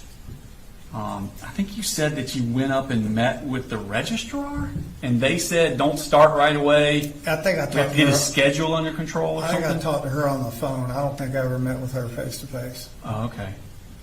Why is there no record of that in the school records? I don't know. You don't know. Didn't you hear Lisa Butler testify? Do you remember her testifying? Yeah. And her saying that y'all came up on the 13th of August, Right. and she sat down with Colt and made a schedule for him. We were talking about the schedule and when his start date was. And that's on the 13th. I believe so. Okay. It's been a minute. Okay. So the first day of school was on the 1st. Right. Y'all actually, according to the school paperwork, you signed the registration papers on the 6th. Marcee finished them up on the 12th. And then you met with Lisa Butler on the 13th. Right. And Colt's first day was on the 14th. The 14th. So 2 weeks after school started. Right. Okay. Now, on August 11th, so August 6th is when he's registered for Appalachia. August 11th, Colt at 11:22 a.m. texts you to stop by Academy and pick up a 150 round pack of 5.56 or 223. You remember that? Yep. Okay. Why would Colt be asking you for ammunition? The only reason we would be ever talking about ammunition is we had talked or were planning to go to the shooting range. But didn't you say that you kept the ammunition away from Colt? I did, in my closet up there with the weapons. So how would he have any idea how much ammunition or if you needed any ammunition? Because we had been shooting before, and I think with the holiday weekend coming up, we had talked about going to the range, and he knew what kind of ammunition. When did you last go to the range? I'm not sure at that point. Because the last record we have would have been in 2023. And what range? Let me see. No, it was 24. March of 24. What range? I think it's the Wilson Shoals. Is that the only record you have? Yeah. Of you taking the kids. Yeah, go to the range. Yeah, That's it? that's all we got. Okay. Well, there was another range, Charlie Elliott, I saw your name at in Charlie that one, Elliott. but not the kids. Right, Colt. Never took Jenny to that range, but Colt and I did attend Charlie Elliott shooting ranges. Why wouldn't Colt's name be on the register? I don't know. Okay. And when was that? I'm not sure when that time frame was. Okay. We did attend Charlie Elliott a couple times though. Okay. So on August 11th, the Colt asked you for a 150 round pack of 5.56 or 223. Sounds like it, yes, sir. Did he say what he wanted it for? He did. Okay. Did his request raise any alarms with you? No, because we had made mention of the holiday weekend coming up. Okay. And was he still being physically violent at this time? Physically, I can't remember when the last time we were physical with each other, but we were having disagreements here and there, but it wasn't a ongoing thing. Okay. Do you remember talking to Jason Smith on the 5th, and you said this was probably about 3 weeks ago. We had an argument or whatnot, and I was like, where I would get a fuck you and a slam the door kind of shit. He just wouldn't let it, like he wouldn't let it go. It just seemed like he was wanting to, instead of back off a fight, like he was really wanting to fight. That's what I told Smith. On the 5th. And you said it was probably about 3 weeks ago, which would put it around August 11th time. Yeah, and I think I told Smith too. And these days after, the day after and day after talking to Smith, there was a lot going on. I was not. Well, I know, I'm not holding you to a specific date on that kind of stuff, but you said about 3 weeks before, and that would be around this time period. Okay, correct? Correct. Okay, and he's asking you for 150 rounds of ammunition, and he's still in that wanting to fight you. Not every day, no, sir. Well, of course not every day. Let's go to the 13th, and you met with Lisa Butler, Right. and she introduced herself as the school counselor. She did. Okay. And you said nothing to her about Colt needing counseling. I did not at that point, I don't think. Okay. So the next day is the 14th. We also had a school tour. Yeah, she talked about that. On the 14th is Colt's first day of school. Correct. And he had already missed the first 2 weeks of school. Correct. And he did not want to go, did he? I think his comment to me was he was scared. He was a little nervous. Okay. And he made threats of violence that morning before school to you in 2 texts, didn't he? I need to see the text. I'm not sure what you're talking All about. right, let's pull them up.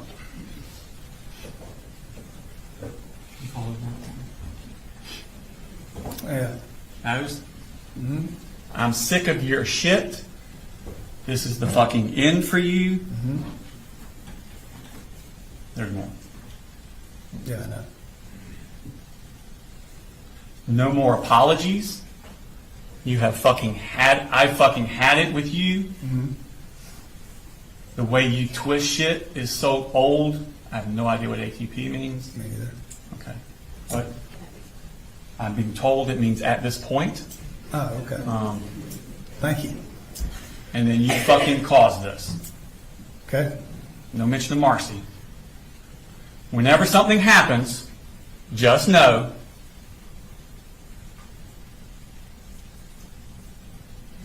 the blood is on your hands. Fuck you. Correct. And this is at 6:49 through 6:51 a.m. before Colt goes to school. Yep. And that's his first day of attending school since May 21st, 2023, Yep. when Jackson County came to your door about threats to shoot up a school. Yes, sir. Did those texts alarm you? They did, but I kind of knew what they were about.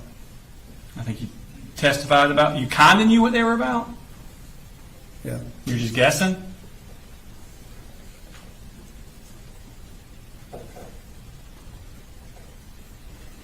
Does Colt still have the rifle in his room at this time? I'm not aware of the rifle maybe being in his room at that time. Okay. So let's see, look at this picture we have.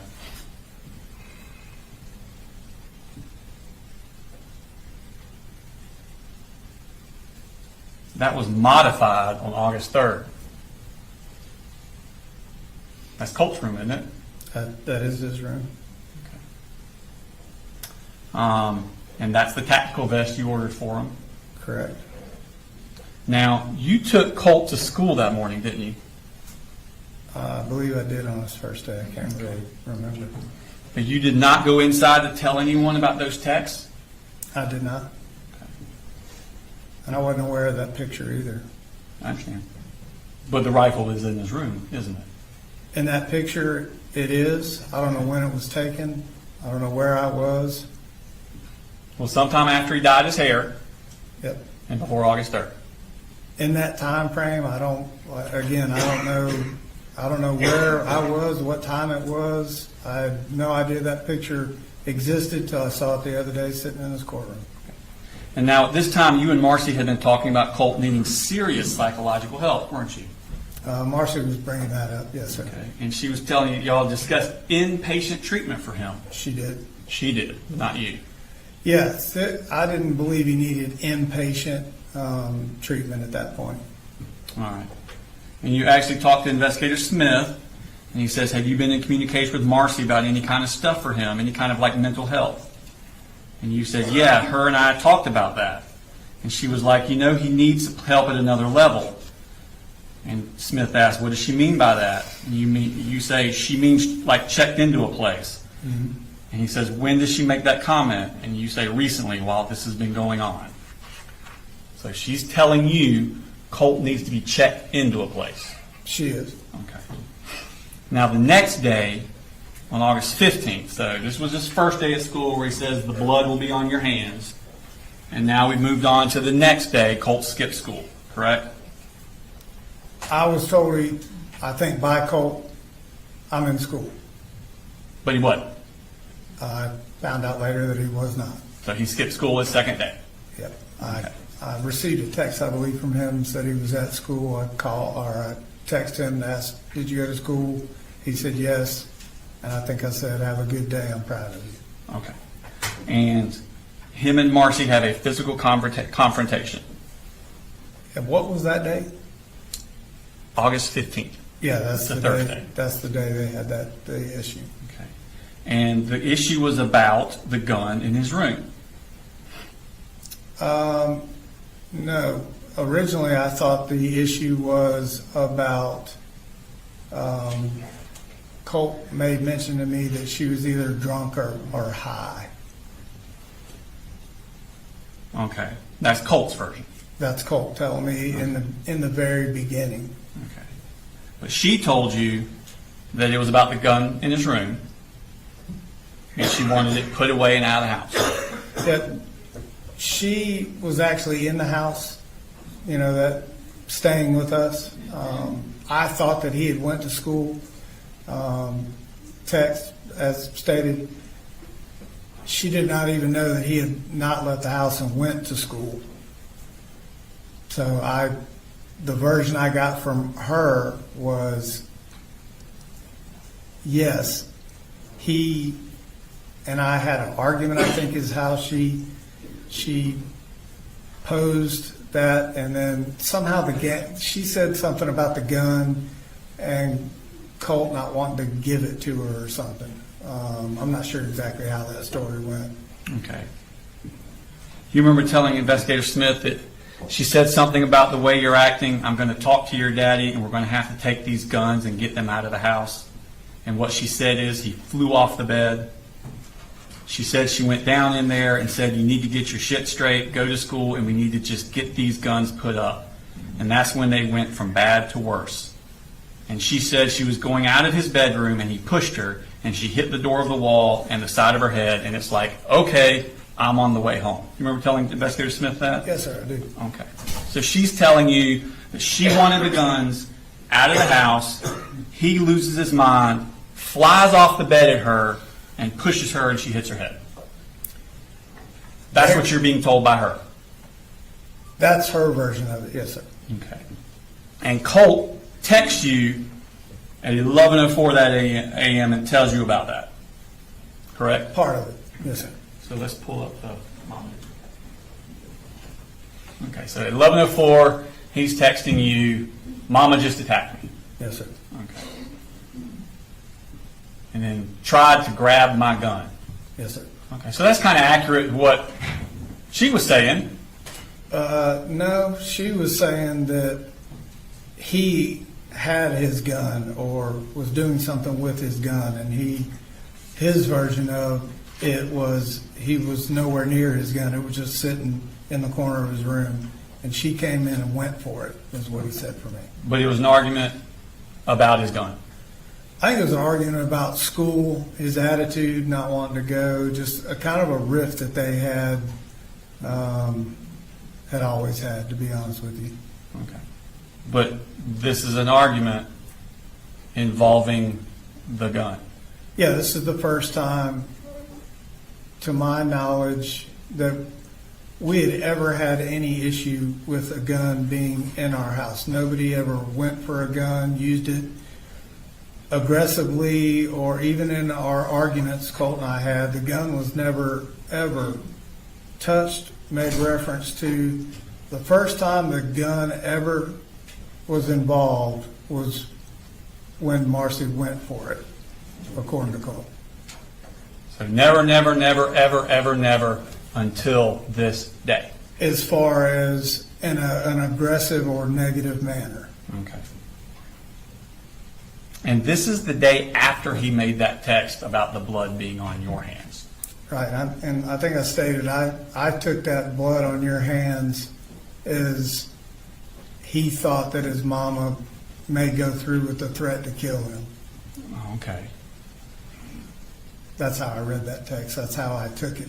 You took it that he's scared of his mother killing him. Whatever they were arguing about, I don't think he ever got over that statement that she made. That's not in any of his texts to you. No, it's not. And You just thought that. That's just how I perceive that. Okay. So you're going through this month thinking in your head, Colt's terrified of his mother killing him. Not terrified. I just think that he had that thought in the back of his head. Okay. And this is the woman you went and picked up and brought back to your house to live with Colt. This is the woman I went and picked up after we went several family visits, Colt and I, to rehab to see that she was doing better, had earned her chip, and I was told that she was to a point where she could be released and that she had permission and her parents were on board, so I went and got her. Well, what about Colt? Colt was on board. He went down there for family days with me. I thought you just said that you were worried that Colt was afraid she'd kill him. In that argument, So you have a child that's afraid of the parent killing them, and you're going to bring her into your house? not afraid of killing him, I'm just saying he always had that, we both had that thought, Okay. Well, let's see the text that he sent. This is at 1:52. Do this.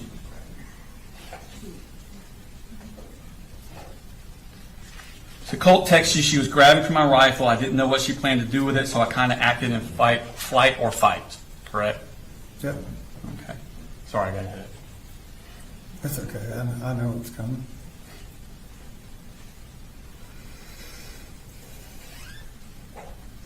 And then you said, it's all good. Why was the gun involved?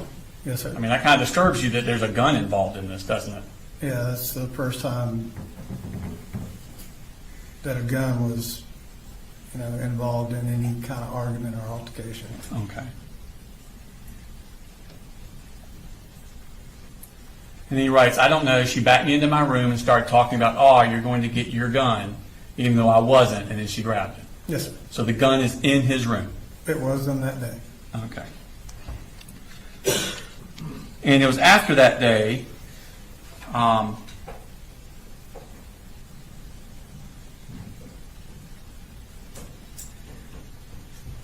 that she asked you to get rid of the guns. She asked me to put the guns up. And you agreed that you would do that. Yep, put them up where they normally are up, and there's not been an issue. And you didn't do any of that I did. I put them all back up in my closet, in your closet. in that top shelf Okay. where they've sat. And so I think you talked to Smith. What did Marcee ask you about the guns? What did she say to you about the guns? And you said, she just said after the confrontation she had with Colt, she was like, you just need to put them up or get rid of them. And I said, okay. And he says, did you put them up or get rid of them? And you said, they're up. And I didn't. My thought was, I'm going to have a conversation with Colt about this. So putting them up for you is in an unlocked closet Yes, sir. on a shelf. Yes, sir. And you're not home during the day. Not home during the day. Colt is. He was. And you didn't do anything else to make the guns more secure from Colt. No, sir. To that point, I didn't. There was no perceived threat from Colt. Okay. In fact, later the same day, at 3:48, Colt texts you, asks you to buy the Fariachi bore sight with the red laser bore sight and 3 sets of batteries from Amazon. He says, could you please buy this? Correct. That was in reference to us going the following weekend to the range. Okay. And you ordered it for him the very next morning. For him and myself. Okay. That was a accessory we both used on our rifles. The morning after he had a physical confrontation with your wife holding the gun. He wasn't holding the gun. She was. That's not what She She said. I'm sure that's what she said, but he told me she went for the gun. So I put him up. So the 16th, you order him the Fariachi bore sight at 6:25, and at 8:57, Colt sends you a text. They also talked about the holes in the door, and that's referring to the holes Colt put in the 2 doors, correct? Yeah, the one headbutt where he tripped, I think, was an accidental thing. I don't think he was doing that on purpose. In fact, I know he wasn't. Okay. So this isn't the first house Colt has put holes in, is it? Didn't he put a hole in the house in Jefferson in 2022? I don't know if I'm aware of that, of a hole he put in the wall. Okay, and of course he broke the window down in Fitzgerald. Yeah, he slammed the door and broke a pane. He just cracked it. And it really. And at 9 a.m. he sends you the text. Got that? Sends you this text. I am restraining myself as for what I feel like doing right now. I have barely any control over. So he's telling you he's losing control over himself, isn't he? I wasn't sure what was happening with him at that moment. I was not there. Okay. So that's the day that Marcee leaves and goes back to Fitzgerald. So that's the day we all thought he was in school. Marcee was in the house, didn't know he went to school. Debbie, Charlie, everybody comes up. Yep. He's hiding in the closet. Right. And I later learned what those texts were about. He was sitting there listening to the conversations going on in the house. Yep. Yes, sir. Okay. And when they go to leave, he comes flying out of the house and has a violent outburst with them. I heard multiple stories of what happened. Okay. I heard Colt and I heard Marcee's version of it. Okay. That would have been his second violent outburst in 2 days. According to Marcee. Okay. And when Marcee and Charlie and Debbie leave, they come to your work.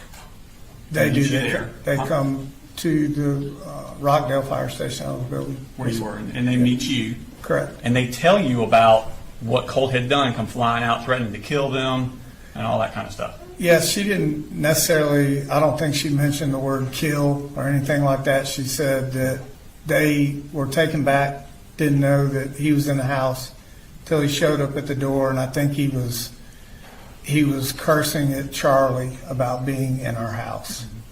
Did Debbie talk to you about those awful emails that we went over in court that day that she got from Colt? Do you have them? I don't have them with me, but you remember when she testified all about the fuck you and your God and all that, hope you all die? Oh, to Debbie? To Debbie. I remember. And that was in the aftermath of this, wasn't it? I believe it was. And did you see those? Did they talk to you about that? I don't think Debbie talked to me about those emails at all. Okay. Well, when they come meet with you, do they tell you about Colt acting this way? What they had told me was he came to the door, surprised everybody, and was pissed off about Charlie being in the house, and Mamu talking about calling defects on me. Well, let me ask you this.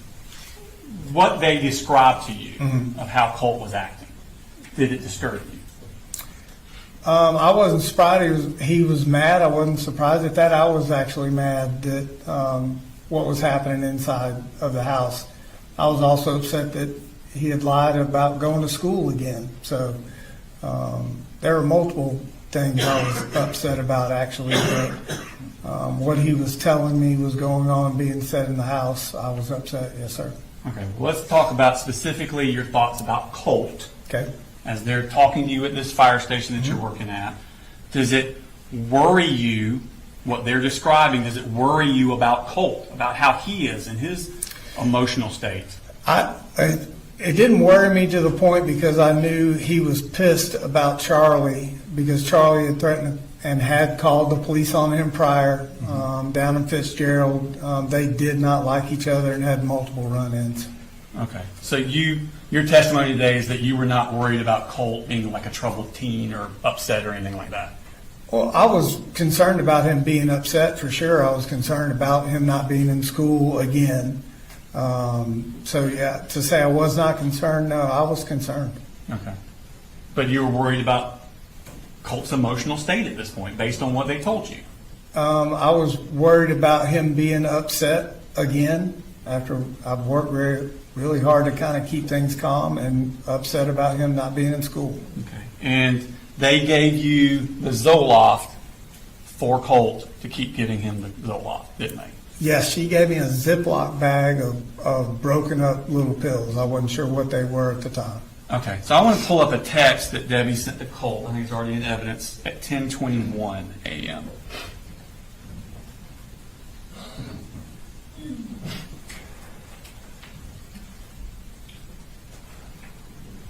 Let's actually come back to that. I think indicated yours is going to break. Okay.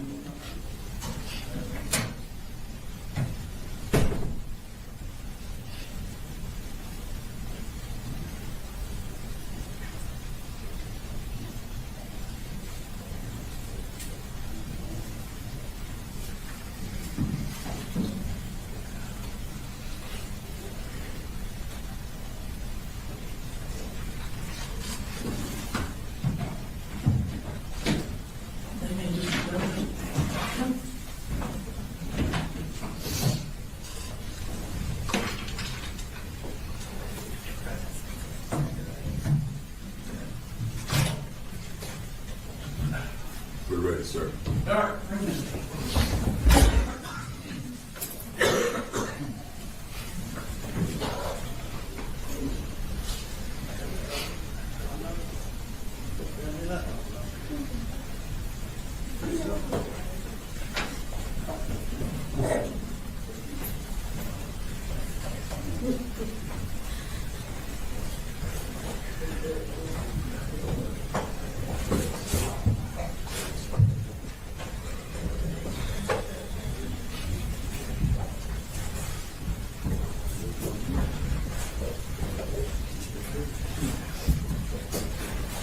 Now we see.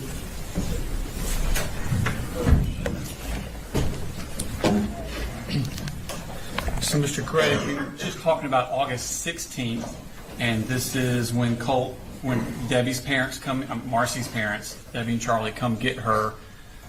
According to them, Colt has a outburst where he threatens to kill everyone.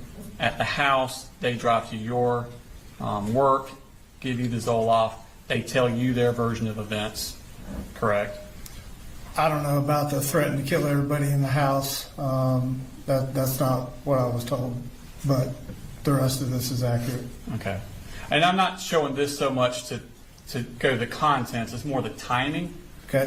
So this is sent at 10:21, because remember it says UTC plus 0, we're UTC minus 4. Okay. So it's actually 10:21, not 2:21. So this is still early mid-morning. Okay. And she's saying we gave your medicine to your dad. So this would have been after you've had that encounter with Debbie and Marcee and Charlie, correct? Assuming that's correct. If they came to my work, that was after everything happened at the house. Okay, and they've given you their version of events of what happened at the house? Well, Marcee gave me hers. Okay, so that's the only one you talked to was Marcee? Right. Okay. So that's at 10:21. 10 minutes later, you start doing some searches at 10:31 a.m.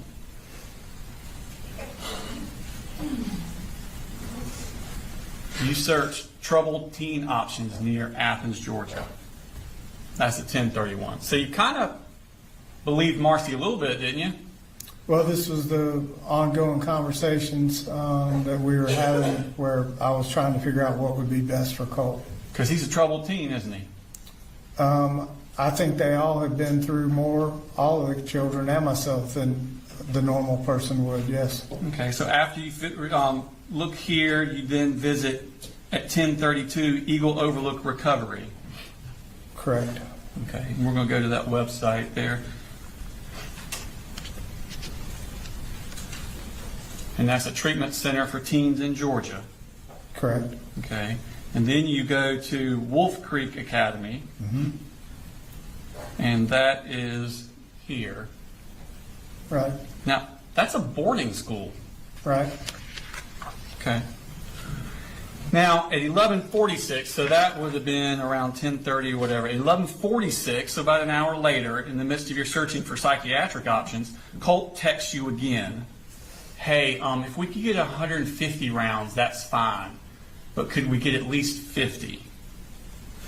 So you haven't taken the guns away, and he's pestering you for more ammunition. About the upcoming weekend to go shooting. And you know he's emotionally unstable. I know that he's in my thought process that, he may have temper issues. Okay. So 11:55, so 10 minutes after that, you search child psychology. Right. And then at 12:24, you search hope, anger management, help overcome personal emotions. Right. Okay. And you found the counselor center you liked, Enlightenment Counseling. It's the one I decided to reach out to. I wouldn't say liked, it's just the one I picked to reach out to. Okay, and that was at 12:41, so we're still that midday of the 16th. Right.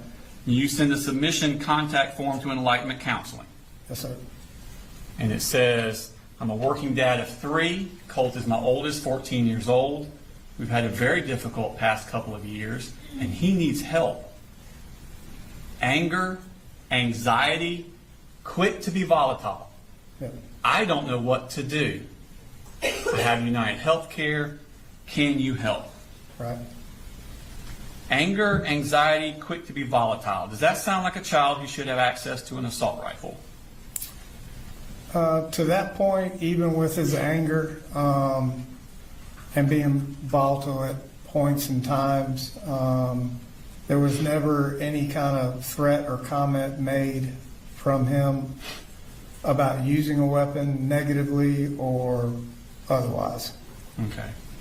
And she responds pretty quick to you, 37 minutes later. Yep.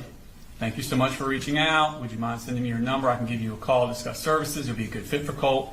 I've definitely worked with teenagers before that. You have gone through the things he's experiencing. It sounds good.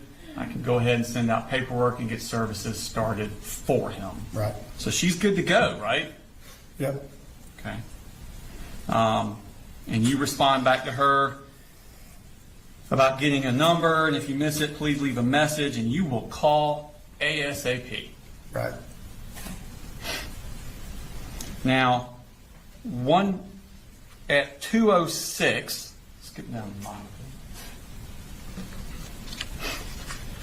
So 30 minutes later, Colt texts you did you see my text? All right, and he's referring to that earlier text about getting the ammunition. Correct.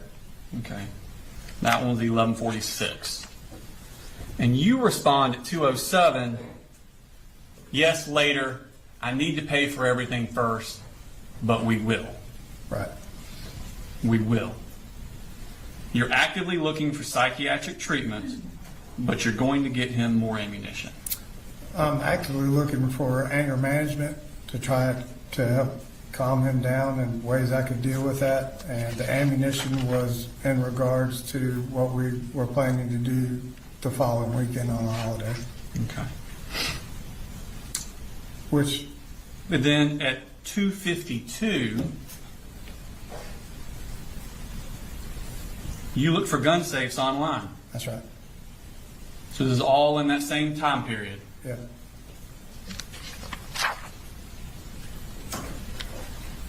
Anger, anxiety, quick to be volatile. Now we're looking at gun safes. Yeah, we're looking at gun safes because the first time that the gun had ever come into play in any kind of issue that I've ever had at my house was when Marcee was there and she went for the gun. So up until that point, there was never a threat, never any kind of thought process of him doing anything with a gun. Are you saying that you looked at this because you were afraid of Marcee with the gun? No, I was just looking at options to put my guns up maybe in a better manner than in my closet. Right. Because Marcee's already left and gone home to Fitzgerald. Correct. Okay. So this is gun safes because you know things have changed and you need to do something to lock those guns up better than you are. This was a search, again, that, I started looking around because I knew Marcee would be back at some point, and there'd never been an issue with a gun in my house, however it was stored. So I started looking around at what we could do. And Are you trying to insinuate that you're doing this because you're afraid of Marcee with the gun? Judge, that's argument. I'm asking him a question. Totally good. Is that what you're saying? No, I'm not putting the blame on anybody. I'm just saying the gun came into play for the first time. Right, because Marcee came up there because you went and got her and brought her up there, and now she's gone. And the only way for her to get back up there is for you to allow it. So the gun safe's not for her, is it? Well, no, she had showed up at the house unannounced before, and Debbie would bring her up to the house whether I had planned for it or not. So Not that summer. I'm just talking over the past. Over the past 17 years you were married to her? Like, what are we talking about here? I don't know. I can't give you exact dates. Not that summer. That summer, you picked her up from the rehab, brought her to your house, Right. and she stayed there until her parents came and took her back. And you have authority of whether or not she comes back to your house. I went and picked her up under the understanding that she had crossed certain hurdles and horizons in rehab, and she was going to continue those efforts and wanted to be near her kids, and I was trying to, help her with that. And the gun safe was just something I thought after that episode, no matter whose fault, the gun came into play for the first time that, in an argument situation. So I started looking around for gun safes. Yeah. Because at that point, none of it had ever been locked up. They had never been locked up in a safe, and they had never come into play in any type of argument or heated situation. So let's show a clip of you had with Jason Smith on the 5th, where you were talking about the gun safe and stuff. It looks with what had happened, for me to tell you, it was an agreement, by God, we had never had those weapons in our house. Like, we had a long conversation with Colt about them, but they would have never been there. And it was just those weapons, blood, oath, like, these are historic games. We go over the words and we just through all this. I was just sitting here thinking, me sitting here telling you I threw them up in my closet, and they were up and out of reach and out of sight, like, that, it just comes across in this camera film, I guess, like, I should have done more, yeah, you know, and I'm like, Do you feel like you should have done more? well, as soon as I felt like something was different, like with him, that's immediate when I was like, I need to buy this gun case, and if he continues to kind of not be who he said he was When going did to you buy be, the gun case? it's sitting in my cart, and I couldn't afford it. Well, what was the catalyst for that? I remember you telling me about that. Yeah, I was saying that I could just, him going back to school. Was that after Marcee told you to put the guns up? No, this was after him and her had that big old thing. There was a red flag that went off for you, like, hey, I need to lock these guns up. Well, there was okay, until we can get him some help and everybody calm, I just need to do the right thing and just get him put up or out of the house, like either way. Like, and that was known, that was coming. I had to pay $78 more as soon as I buy it. So it's still sitting on Amazon card for $134. And that was after the incident last week With him? Marcee. Okay. Yeah, with him and his mom. So And you really, came up last week. yeah, and really I was debating like this week, like, well, if he goes to school, then I may just come home and take everything up to Mike and just tell him to hold on to it for a while, just until I can make sure everybody's like, Why didn't you do that last week? Okay. So, Jason Smith asked you, do you feel like you should have done more? And you said, as soon as I felt something was different, like with him, that immediately when I was like, I need to buy this gun case. And if he continues to kind of not be who he said he was going to be, that was the catalyst for getting the gun safe. Him. Him being who he was supposed to be was more going to school, doing the things he said he was going to be, and the gun safe catalyst is the gun coming even into play or being a part of an argument between anybody in the house. And then Jason Smith asked you, so there was a red flag that went off. Hey, I need to lock these guns up.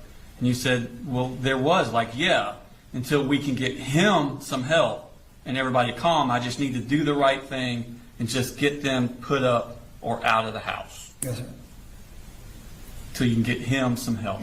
Yeah, we were in the process. You wanted to do the right thing. Yep, we were actually had counselors set at school, and we're in the process of doing the right thing. So you knew the right thing to do was to not let him have access to the guns. No, not necessarily him, just to do the right thing to make sure that a gun wasn't involved in an argument with him or Marcee or me or anybody else in that house. But you didn't do the right thing, did you?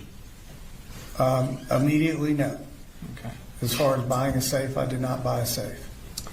So you're still trying to get him counseling at this point. We're still on the 16th, same day. Correct. All right. I believe counseling was dialed in and ready to go to where? And Marcee and you haven't done Aware yet. This is on the 16th. Okay, all right. We'll get to the Aware thing. Okay, all right. Okay. This is before that, right? I believe so, yes. Okay. So y'all are trying to get him counseling. You just filled out the enlightenment form. Right, okay. So, yeah, I'm still That day. collecting who would be best. And you're communicating with Marcee and Deborah because they want him to get counseling too. Correct. Okay. In fact, you send a screenshot of that enlightenment response to Deborah. To Debbie, yeah. And she responds, that's awesome, Coley. Thank you. Yes, Okay. So that all happened on the 16th. correct. I think you sent that enlightenment response at 3:46. Right. And she's so happy that you did that. At 4:35, so less than an hour later, Don Crook calls you, goes to voicemail, she leaves a message, Yep, and you never call her back. correct. Let's fast forward 5 days. Now we're at August 21st. That's 5 days after the first voicemail from Don Crook. She calls you back again. Goes to voicemail, leaves a message, and you don't call her back. Correct? Correct. Okay. So that's at 4:26 when she leaves that voicemail. Okay. 6 minutes after that voicemail is left, at 4:32, Marcee searches Dawn Crook, Bethlehem, Georgia. Is that a coincidence? I don't know. Or have you told her about Dawn Crook just calling and leaving that voicemail? I don't know how that transpired. I know that I had talked to Mamu about it, so more than likely it was Debbie that had shared that with her. Because, I mean, so you told her, I just got an email from Dawn Crook, a voicemail, and and Marcee searches Dawn Crook, Bethlehem, Georgia. Sounds like it. Okay. Now, that's at 4:32. 2 minutes later, Marcee's looking at different places. Crisis stabilization. She searches crisis stabilization, Advantage Behavioral Health System. Okay, yes. Okay. And then she sends you at 4:38. So this is 12 minutes after Dawn Crook left you that voicemail that she's good to go to help with Colt. Marcee sends this. This is what Colt needs right now. They take our insurance, and he will go there until he was stabilized, and they figure out a treatment plan. She's talking about an inpatient here, right? Right. Okay. Dawn Crook is an inpatient, is she? No. Okay. In fact, that's at 4:38. At 4:39, you go to their website, Advantage Crisis Stabilization. And that's the one in Athens, right? Yes, sir. That we've been talking about. Yes, sir. That's at 4:39. At 6:10, Dawn Crook from Enlightenment sends you an email. Hope you're doing well. I wanted to follow up and let you know that I tried to call you to touch base on Friday. Left a message for you today as well. If you could please call me back when you have a moment to discuss details and getting services started for Colt. You never responded to that email, did you? I don't believe I did, sir. No, it's because you and Marcee believe Colt needs something more than just counseling. I don't believe Marcee and I. Why didn't you respond to her then? You set it up with her because Colt just needs counseling. That was your idea. Yeah, I reached out to her. Okay. Marcee says, no, I think he needs to go to this place where he can be held there until he's stabilized. And that's when you just ghost Dawn Crook. Well, that's when I, was trying to figure out what the best option was for him. I think I may have talked with Colt at some point about what his mom was researching and inpatient. I didn't. You didn't want to do inpatient, did you? No, I didn't. I wasn't sure what inpatient meant. That's why I think I did the search. But I thought that, it wasn't to the point that she was making it out to be. This was more, she wasn't in and day out with us. I thought this was more of an anger management issue. Right. The stuff Dawn Crook could handle. Right. And others that I'd looked at. I wasn't, at this point, I'm still, I'm not exactly sure what I should be doing. So I'm trying to, Trying to get some guidance. No, I'm just trying to research what I can to understand. I know what Colt's going through day in and day out and what facilities offer and what aligned best with Colt. And I just didn't feel like inpatient was where it was at. Did it occur to you that maybe you could get more information if you called Dawn Crook back? She was just one of the people on the list. So, no, it was just a fluid situation. And you never contacted anyone else on the list? No, I just continued to research. Oh, okay, that research thing again. All right. Now, you were worried about his violence. And you worried that he needed something more specialized. Weren't you? Are you telling me or asking me? I'm asking you. I just knew he had anger issues. But you didn't think he needed to be in someplace. Institutionalized, no. That wasn't you. Okay. You remember talking to Investigator Ward about that? I may have. Let's see what he said to her about it. With counselors. I was just about to ask. Yeah, and my mother-in-law is a school teacher for 40 years. She gets it. Okay. And I'm like, he's got to have specialized. This isn't just five and dime. He needs may need to be checked into someplace. I said if it continues to escalate and it goes towards his brother or sister, Right. then he needs to go right. Right. Again, So you're telling Agent Ward, he can't just have this five and dime. He needs to be checked into someplace. yeah, that I was kind of going over the whole thing with her after, trying to explain to her what I was researching, what I was looking at for him, and as far as escalating to his brother and sister, in my mind, it was still the anger issue. And if he ever went to hit or do something to his brother and sister, then obviously, Okay. that would be a. Well, let's piece this through a little bit. Isn't that, so you said, so we've been on the phone with counselors. That's not true. You've not been on the phone with anybody. Not on the phone. I think I left that email with Dawn and may have misspoke right there. May have misspoke. Okay. We're talking about an hour or so after the tragedy had happened. Okay. So to sit and think that I'm having a line-by-line conversation with the GBI in my front yard and can recall every single thing I was doing in phone calls, that's. I understand that, but have you noticed that when you get confused and you may not say it right, you always say it exaggerating how much you did? Exaggerating how much I did? Yeah. Like when you're mistaken, you mistaken the exaggeration benefit to you direction. I don't think it was a benefit. I was trying to convey that I was not doing nothing, and I was trying to do the best that I could do. I don't, there's no. But you weren't on the phone with counselors. There's no game plan for being a single parent. I I've never understand. been one, so So you had not been on the phone with counselors, correct? Had not. Okay. And then you said he's got to have specialized. Can't just five and dime. Like he needs to be checked into someplace.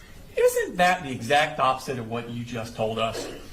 that was just a conversation that I said after Marcee and I had been talking. Let me rephrase. Or actually, no, I'm not going to rephrase. Isn't that exactly the opposite of what you just told us?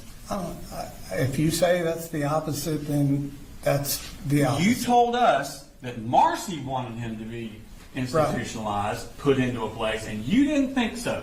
You were against that. You didn't agree with that. But you're telling Ward he's got to have specialized, can't just five and dime. Like he needs to be checked into someplace. Isn't that the exact opposite of what you told us? It is the opposite. But what I left out to Agent Ward was that was the conversation between Marcee and I, and still just kind of, very emotional about what happened. I did not word it correctly. Yeah.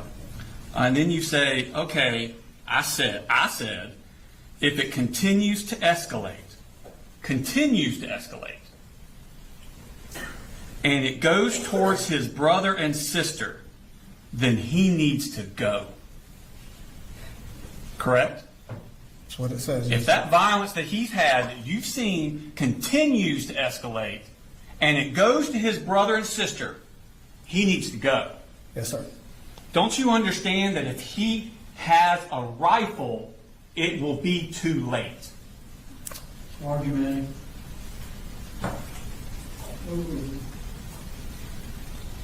Again, the rifle never came into play with anything that we were ever arguing or. And if he has a rifle, it will be too late. Argument.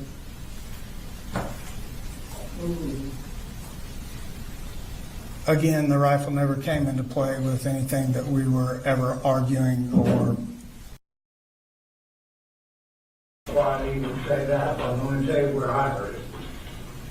Marcee comes up, or she's going home, wanted to, we start having a conversation about Colt.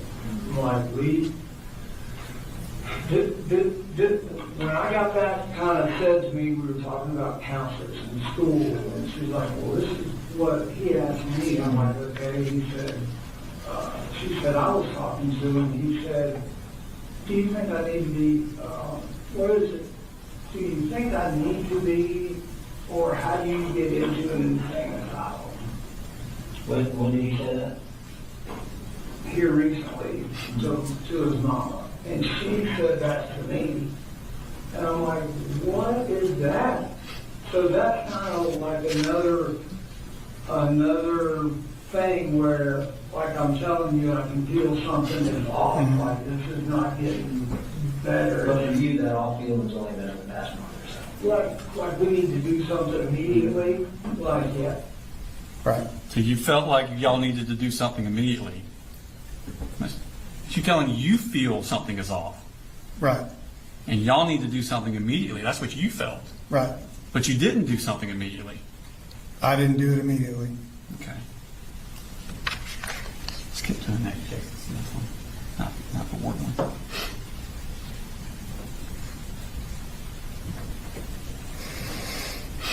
It's about what he told, Right. what was it, mania, whatever, was a sane asylum. And that's where I'm like, he's gotta go. Like, we have to make it happen right now, something wrong. And when was that? That was just the other day, but his mama told me that, like, okay, we've gotta make this happen. When- And that's where I'm like, he's got to go. Like, we have to make this happen right now. Something's wrong. Yes, sir. You believed he needed to go somewhere, I believe you need more than anger management at that point. but you didn't make it happen.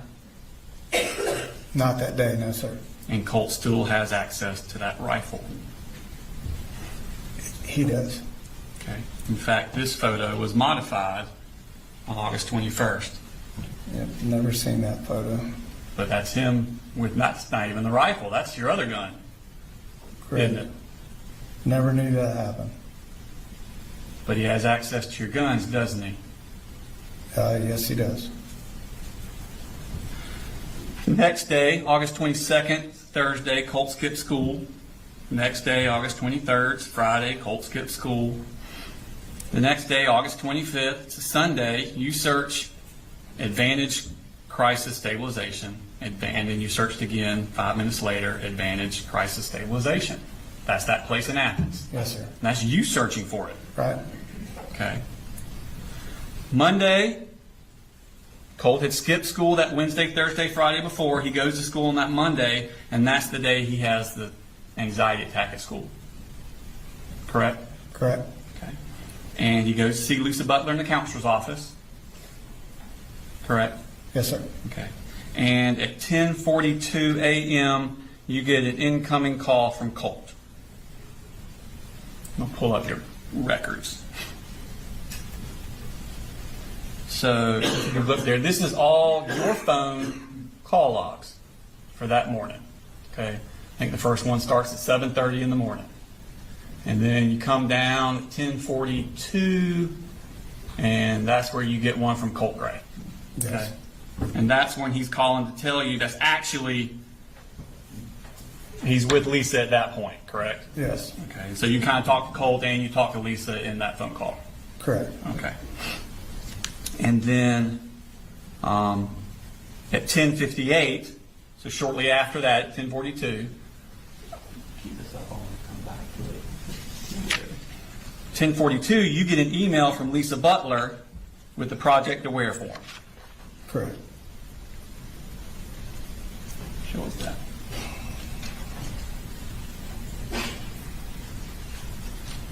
Okay. So this is at 10:42. She sends you, and you see up there at the top says attachment, Project Aware, consent for services. That's right. And that's the email she gave you because y'all talked about the Project Aware, and that's the first time y'all talked about it on August 21st. Correct? I believe so.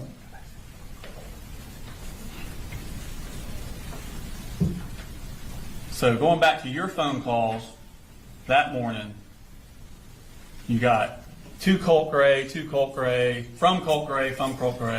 from George Clackham. Let me leave it up. There it was. Uncall. I'm just going from the top. From George Clackham, to Andrew Harrington. Who's Andrew Harrington? Somebody you work with? I think it was a subcontractor that worked Okay. for me. Okay, so that's work. Then you got a couple of My Pretty, and that's Marcee. And then again, there you go, 10:42, Colt Gray. Okay, and then some more My Pretty, Colt Gray. So you did not call up to the school that day.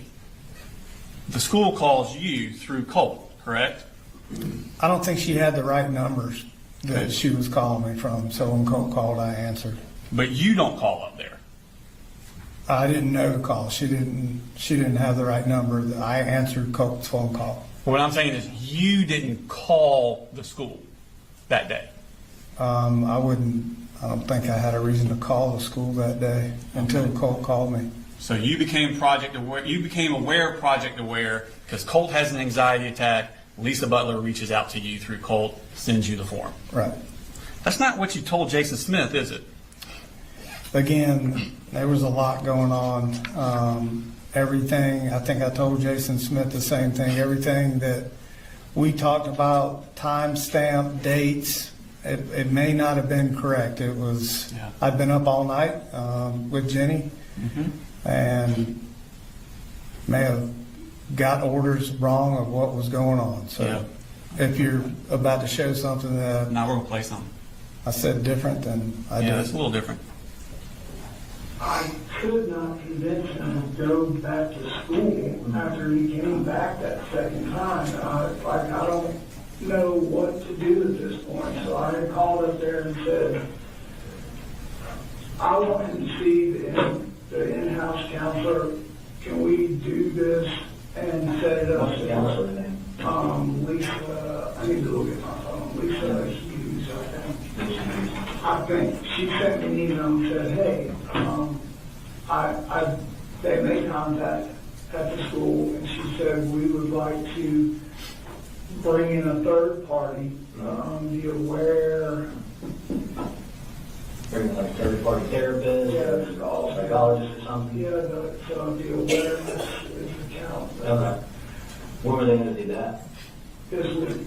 I had to fill out all the paperwork, which I did Thursday and Friday. So you had an appointment this week? Giving them all permission, like bring everybody, bring a specialized person, like And what were they specifically like treating him for? they were going to talk to him about coming to school, not worrying about what people are saying. Don't be a loner. Come on, get back in the swing, things to the school. And try to about find what people were saying, was that the stuff about his mom being a bad busted, arrested, and all that? And then he was more worried about everybody knowing that he, put mom on the med, and that his biggest fear was failing and falling behind once he was in high school. So the appointment this week on the Cindy goes to like either today or tomorrow? Yep, so they needed me to give permission. I filled out all the paperwork online, sent it, and said, thank you so much for this. Okay. Well, you just told him that you called up to the school because Colt needed counseling, and you talked to the counselor when you called up to school. Correct. What I should have told him was this was the time that Debbie and I were working together on this, formulating the plan in the evening on what to do. Debbie was actually the one going to the school and communicating. No, this is before Debbie. We'll get to that in a second. Was Debbie it? hadn't come up yet. Okay. So there was a lot of things moving at that point in time, but as far as me calling, I don't guess I did call the school. I was trying to communicate to Jason that I had some plan in place for Colt. Okay. So again, your confusion leads towards you looking more proactive than you actually are. You don't call up to the school, and you tell them that the reason that you wanted to, the Project Aware came out, what they were going to talk about was making sure Colt came to school and he felt good at school. You don't mention anything to Jason Smith that what precipitated this was a panic attack at the school where he had to spend the entire day at the school nurse's office. I didn't tell him that. No. You didn't tell him that. And then you make the phrase, I filled out all the paperwork on Thursday and Friday. I think you've said that a couple of times where your attorneys have said that through court. You filled out all the paperwork, correct? Isn't it true that the form is one page? That's it? It's paperwork. That's what you consider all the paperwork. But you filled out Thursday and Friday is what you said. Colt's name. That's what I filled out. Correct. Okay. Now at 12:03, so that was in the morning, 10 something. At 12:03, you get an email from Karen Hope about offering Colt counseling through the school. Correct. Correct. Okay. Could you pull that up for me? Karen Hope. Glad to have you aboard. I'm Karen Hope. She gives her email and phone number. You ever call those or text any of the email? I did not reach out to. No, I never reached out to her. To her. So at 12:18, you get a text from Marcee that says, been texting with Colt, he seems okay, but they have him in a conference room until he feels stable. So, I mean, that's not a good text to get. Until he feels stable. Colt had a pretty rough day at school, didn't he? It sounds like he just had a kind of, like I had referred to, he doesn't like being put in the spotlight and, doesn't like everybody looking at him. So I think he kind of had a panic attack about that, yes. Yeah. So that night at 7:59, you order that unisex half mask. Yeah, I don't remember ordering that half mask for him. I've seen that picture. I don't remember doing that for him. Okay. But you don't just dispute your Amazon account records that we showed earlier. And my bank records, but bank that records. wasn't the first time where Colt had purchased something without me knowing. Don't you get an email from them when they tell you? Well, if Colt is, I'm not saying Colt did it. I'm just saying that I don't remember buying that for him. okay.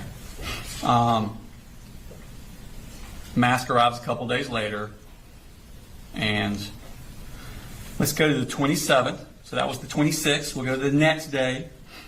Colt skipped school. In fact, he didn't go back to school that week. Does he? No, sir. In fact, he doesn't go back to school at all until the day of the shooting, after that panic attack, does he? I don't believe so. Okay.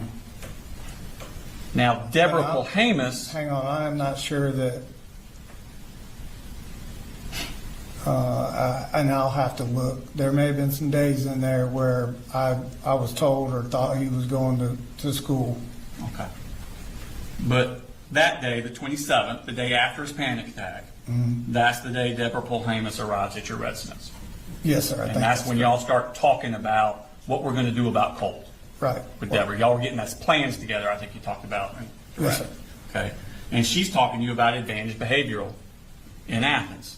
Her and I were talking about it because I said, hey, this is what Marcee had brought up, and I was just uncomfortable with the inpatient. So her and I were talking about that.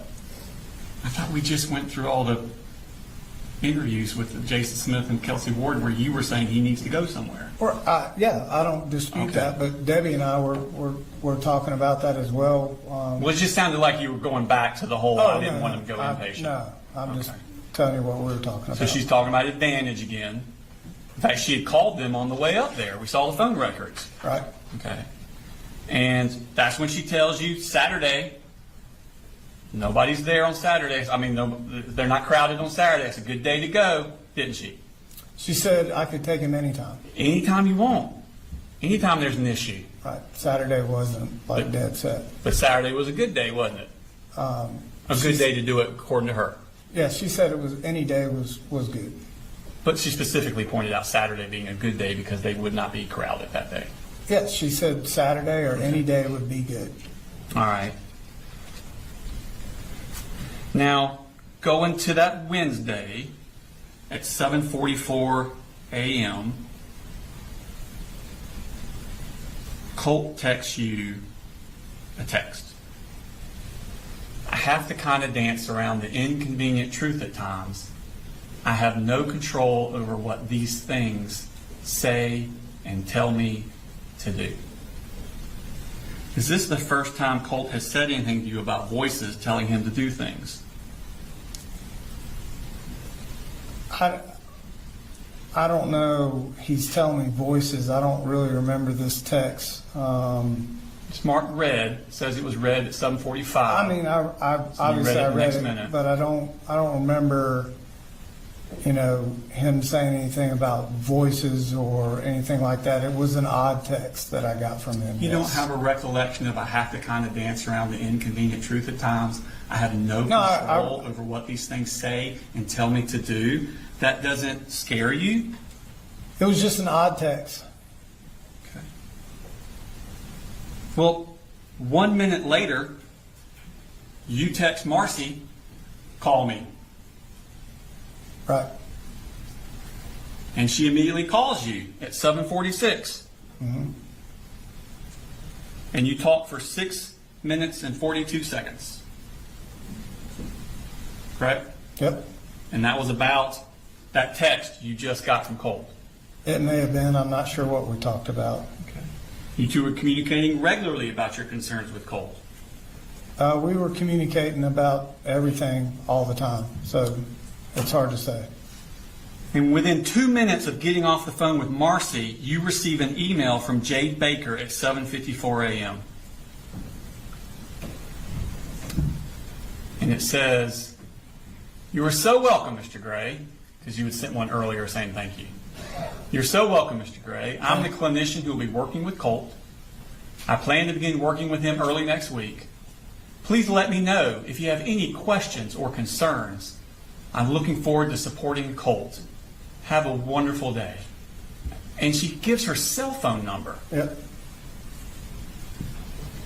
You didn't respond with any questions or concerns, did you? Not in an email, no, sir. Getting a text from Colt that he hears voices 10 minutes earlier telling him things to do, that doesn't rise to the level of a question or a concern? Not through an email. I just kind of felt like, we had engaged this place. I wanted to kind of bring everything that had happened and was going on and sit down face to face and explain it with them. Later that morning at 9:52, Colt texts Marcee, "There are people after me, and I don't like it, my teachers. I feel as if they're plotting against me. Somehow I feel like they'll hurt me, and I stayed home again." That's just 2 hours after the voices text that you got. Yeah, I had no idea about that text. I wasn't on it. Yeah, but you knew that the teachers were, he thought the teachers were out to get him. No, I didn't know that.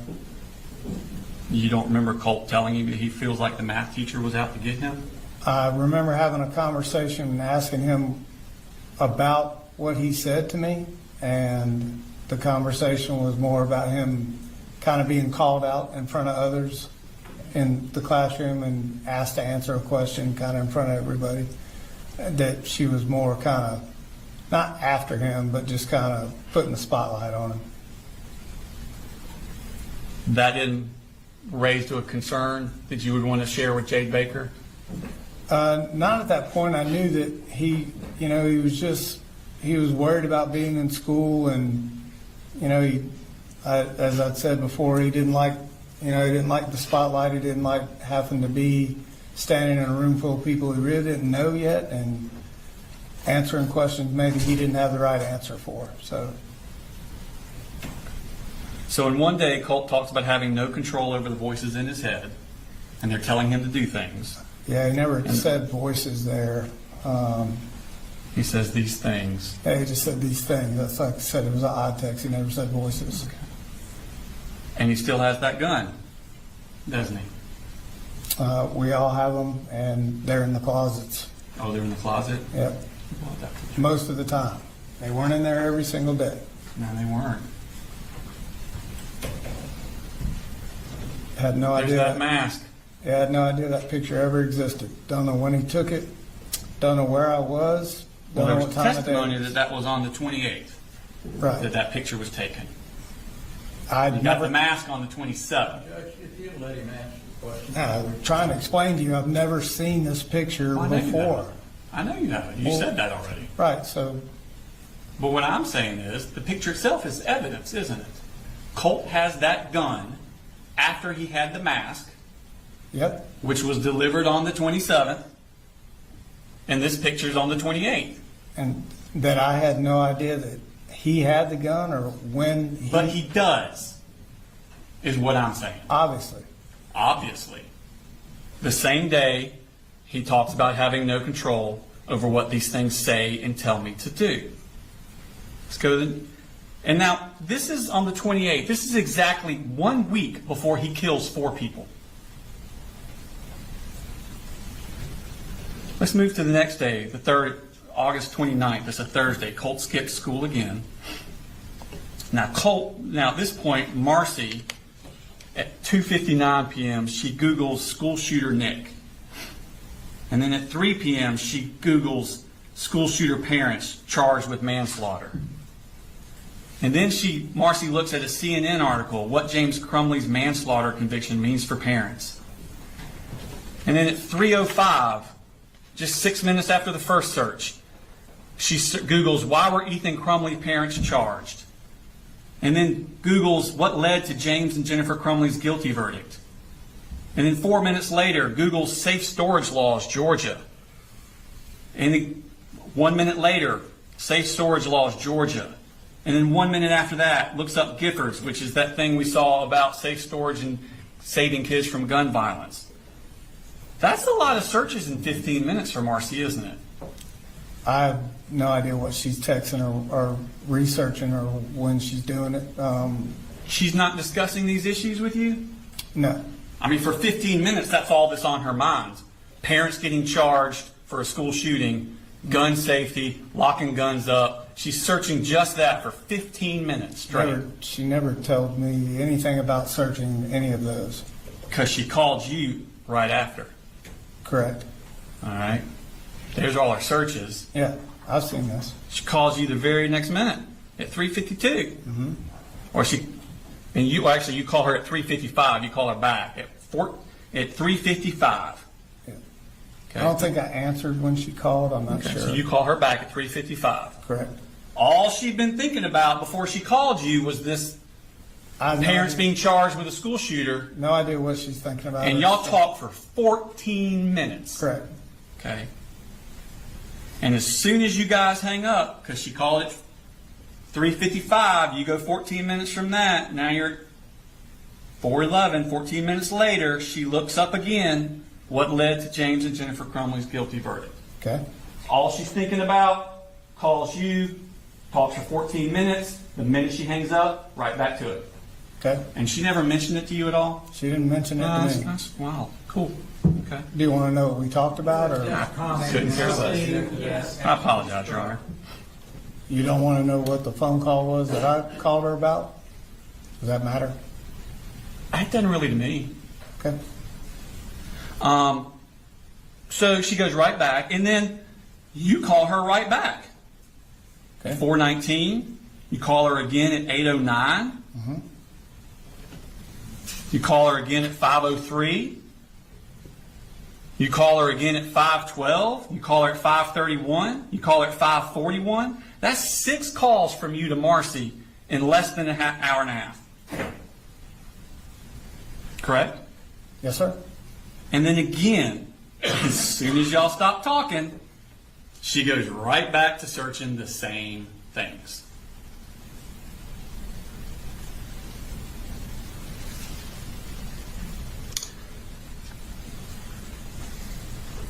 Let's go to the next day, August 30th. It's Friday.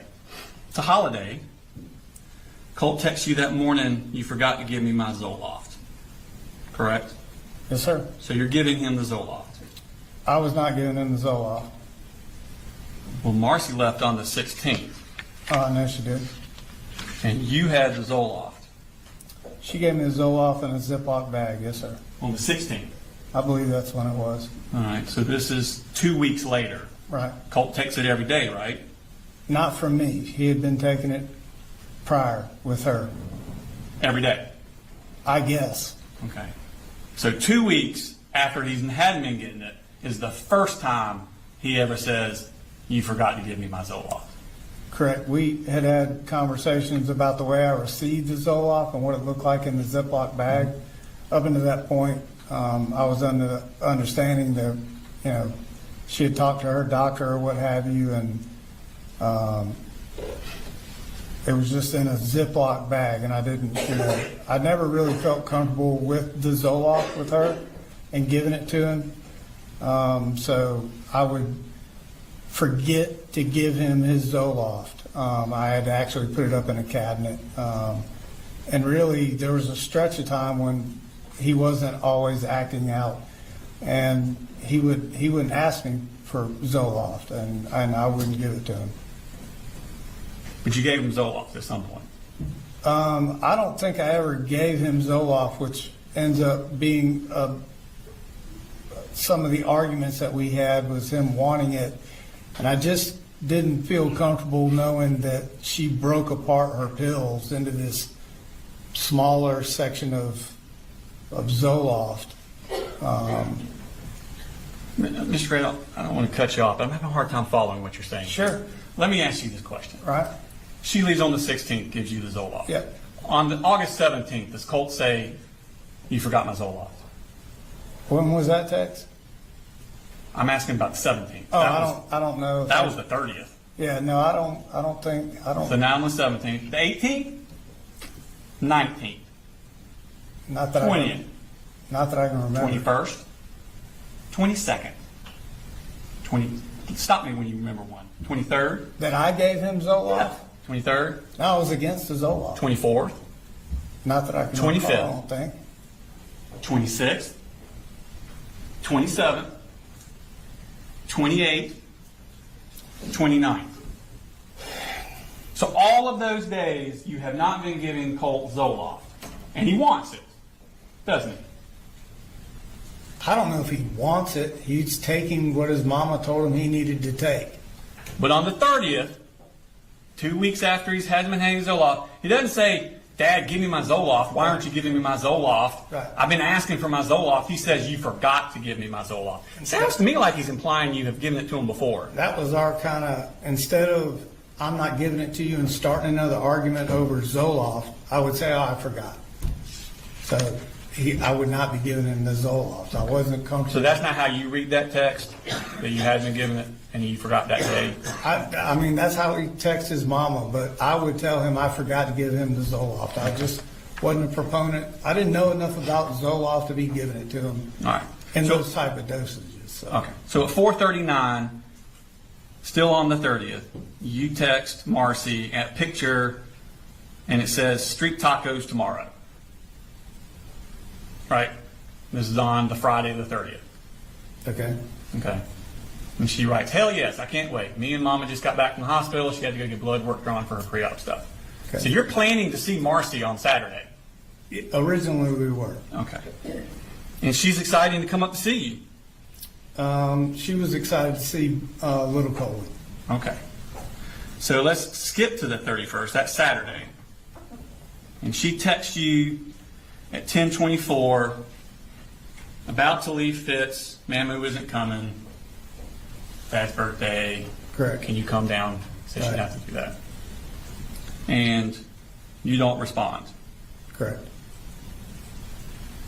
And then she texts you again at 11:35. So that's it. You're prepared to spend money on gas and everything else to go to Lake Blue Ridge, but you can't spend the gas to drive 2 hours to pick me up. That's bullshit, and you know it. Right. You don't respond. I don't. Okay. And I think you said that the reason you didn't respond was because you thought you may have to work. Couple things. Work was in flux, but communicating with Colton and Jenny about what we were planning on doing. I know Jenny was kind of reserved about not really wanting to have her mama come up. Colt was wanting to go to the shooting range. So I was just trying to keep the peace in the house. I didn't want her to come up there and start any more issues, so I decided not to go get her. I think on direct, though, you said a few times that you might have to work that day. You weren't sure. Yeah, it was in flux. It was in flux. Right. Okay. But in reality, you were planning on watching that Georgia game on TV, weren't you? Not reality. Never really planned for a Georgia game. It was more after I didn't have to work, I think is how it worked out. I ended up either listening on the radio or watching and passing, not sitting watching the whole game. That was at one of those college football kickoff games against Clemson down at the Mercedes-Benz Stadium. I don't know what game it was. It was a noon kickoff, wasn't it? I'm not sure. Okay. At 10:53, you text your sister, "Go Dogs." Right. Okay. And then at 11:05, you send your sister another text. Right. I hope everything is going good for you. I need a favor if possible. I'm a couple dollars short on rent and wanted to see if I can borrow some money, and I will zell it back to you Friday. Right. I'm short because of copays for doctors for Colt. Right. That's a lie, right? Yeah, I'd made that up to her. Okay. I think I'm going to have to check him in a place so they can try to help him. Now, Marcee didn't send this text, did she? No, I didn't. That's you. I think I'm going to have to like check him in a place so they can try to help him. Now, this is after you filled out the Project Aware stuff. Right. I thought you said on direct that you weren't going to go to Athens on Saturday because the Project Aware stuff was going to work. We'd already figured out it was going to be the Project Aware, and we decided we were going to do that. Isn't that what you said on direct? I did. I wasn't sure it was going to work. So right here, you're still, I think I'm going to have to check him in a place so they can help him. He had like on a full-on panic attack at school Wednesday. So I'm trying to get him into a psychologist in Athens. Right. You're talking about Advantage, aren't you? I may have been. That's the only thing in Athens y'all been looking at, isn't it? It is. I'm doing the best I can, work 60 hours a week anyway, get back next week, just crappy time. And then at 11:35, Marcee texts you. So that's it? Oh, wrong one.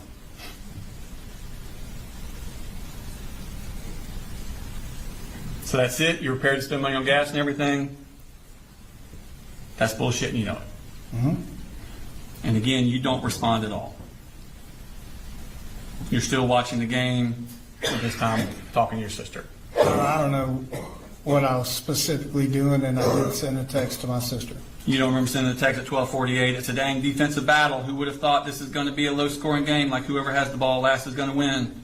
Yeah, I listened to a lot of Georgia games on the radio, Yeah. so I'm not sure about That's what you're doing on Saturday listening to the game. and not going to Athens. Correct. It would have been a good day. Not many people there in Athens. Correct.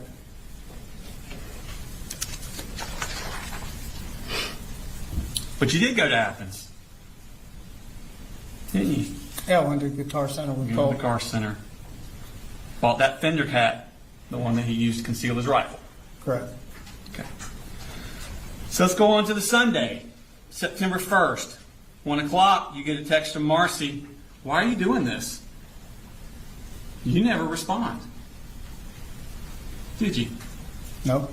You two had been corresponding daily up until that Saturday. Why are you ghosting her all of a sudden?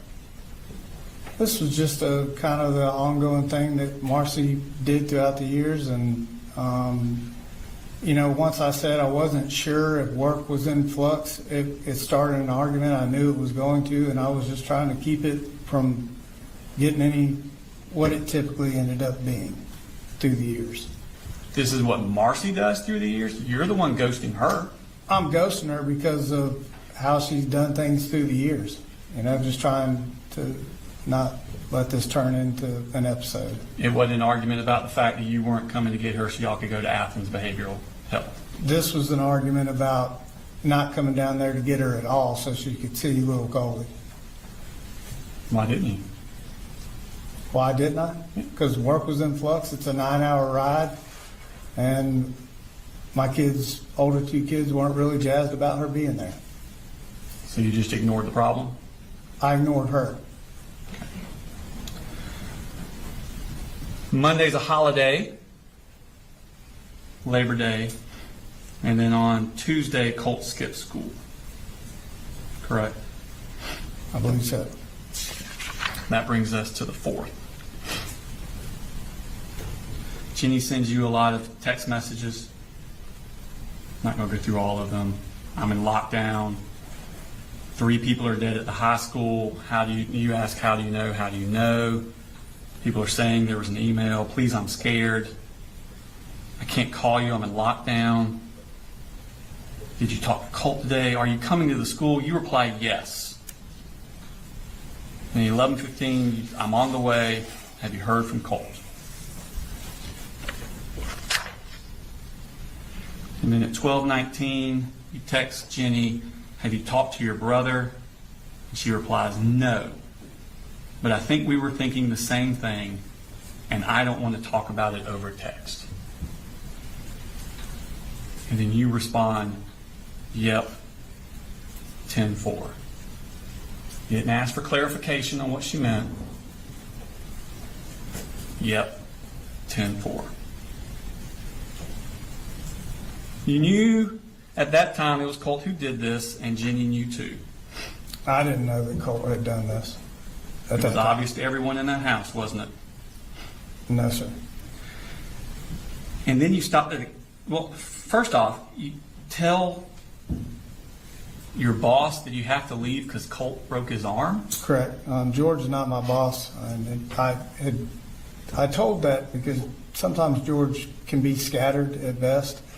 So I told him that, not really sure what to tell him was going on at the school, and to try to get his attention that this was something serious that I needed to go and do. So I told him that Colt had broke his arm. Yes, sir. Is that a normal thing for you to just lie? No, but I need to get his attention. How about my son's school's in lockdown? My daughter said 3 people are killed. Do you think that would get George's attention? Yeah, I don't know if I had known the killing part of that yet when I had talked to George. How about my kid's school's in lockdown? I gotta go. Right. You think that would have gotten his attention? George and I kind of had a disagreement about field day and me missing work with little Coley's, and so I don't think he's ever had any kids. So I just, it was just an off-the-cuff statement I made to him. Okay. And then you stop at a gas station on the way home, I do. and you go inside Well, and make a purchase. I get $20 worth of gas, go in, pay cash for the gas, and get a drink. Don't you have to, if you're paying cash, don't you have to go in first? So they'll No. turn the pump on? No, I mean, sometimes you do, but I didn't that day, no. Okay, so you paid cash for the gas, Right? and then you got a drink. Yep. Okay. And you paid a debit card for the drink. Yeah, I think I had $5 left on my debit card, so I didn't have much money, but I just used my debit card for speed. I had $20 cash, so I got And that. you did all $20 worth into your car. Correct. Okay, knowing that there's this horrible issue at the school probably involving your son. I didn't know it was involving my son. You've been getting all those texts all morning. From Jenny, yeah, that there was a lockdown. What about the text from Colt? Y'all were freaking out about Colt. Remember those texts? Yes. You're freaking out. Calling Marcee. Calling the school. Jenny's school's in lockdown. Marcee called the school. But you didn't go to Jenny. You went straight home. Jenny, I think at some point told me that she was in lockdown and to come to the school, they weren't letting her out yet. So I went home. Okay. And you went straight to Colt's bedroom. No, I went to my bedroom first. That's right. You checked. You pulled the All the clothes off your guns to see if they were still there. Correct. Are you kind of frantic at this point? Originally I thought he'd skipped school because I heard the TV on, and then thought, okay, the gun's not in my room.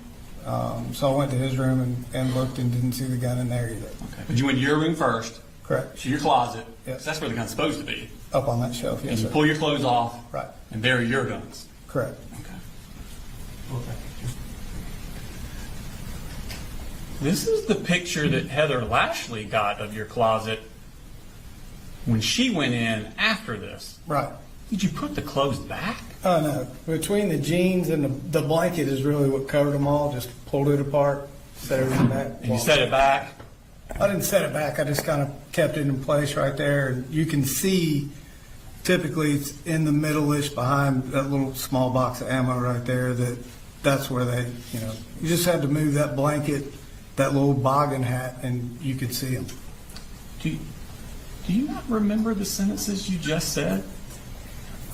As far as taking clothes down, is that what you're talking about? Yeah, you described you went in there and threw the clothes away to the side. I don't think I said I just.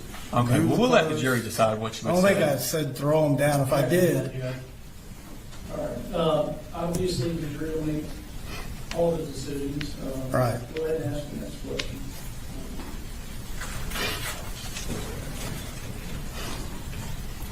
So you go to his bedroom, into his bedroom, yep. see if the gun's in there. Yep. Look through the door. Okay. And the gun wasn't there. It wasn't where it typically is if he has it in his room, no, sir. Okay. Now, Investigator Gilliland talked about she went out to the house and measured. Right. And I think she said it was right around here. If that was the door, the wall would be about here. Does that sound about right? Roughly. It's not doing carpentry, but. No, I'm with you. And then my guess is the whole room, if this was the one wall, this is probably the second wall about here. That's how big a room we're talking about? Yeah. I never saw the posters, if that's what you're getting Yeah, at. that's what we're getting at. Yeah, I never saw those Well, I posters. wanted to kind of get the jury a kind of idea how big this room we're talking about. It's not a very big room. Not You very. can basically see around the room from So the you, door. you come in, boom, corner. Is that there? That's the gun. You never saw. I never saw those posters. I sure didn't. So the wall they were on would have been about right here. I think she testified to. And Heather Lashley put it here. Right. Where's the gun? You don't see that. No, I wasn't looking there. When I stuck my head in the door, I looked in this corner. That corner? Well, it's not over there because you just said this is kind of the wall. This is the, So you look in this corner, from the door. I looked down that wall into that corner about right here, and leave. No, it's further than that. and you never saw that. I never saw that. Never looked around his room. Just looked in that corner and walked out.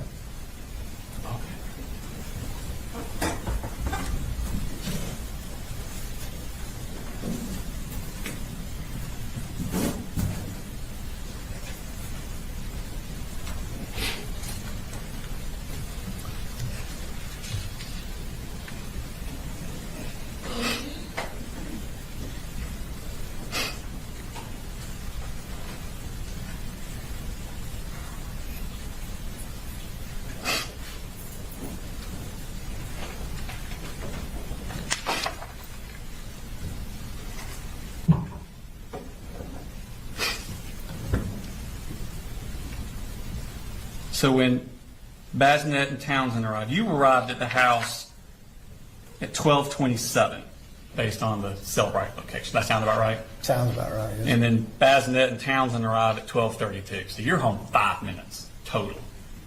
It was quick. Yeah. And they arrive, and that's when you give the whole, I knew it.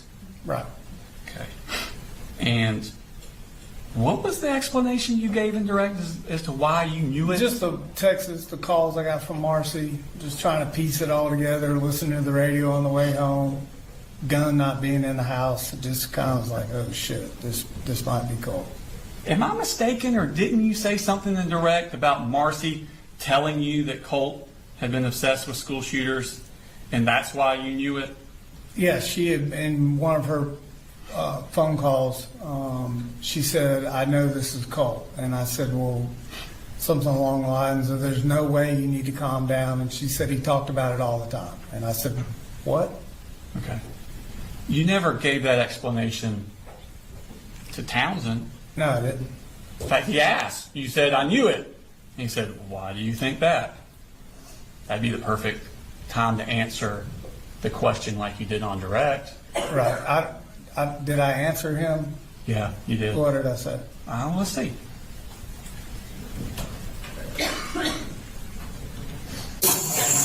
It's you? All right, come here. So right now, I'm liberty to discuss what's going on. I'm only here to see if we're not to leave this moment. No, it's good. Anybody else in the house? No, sir. Any other animals? Nope. The only weapons are mine up in my top of my closet. What are in my they? bedroom. A shotgun and an AR. Shotgun and an AR? Yeah. Okay. Nothing's loaded. Okay. We're gonna wait here until we get one more. Yeah. God. I knew it when my little girl just texted me. She's in middle school. She said, we're in lockdown. I'm like, God almighty, please tell me brother didn't do something. Well, why do you think that? Why would you think that?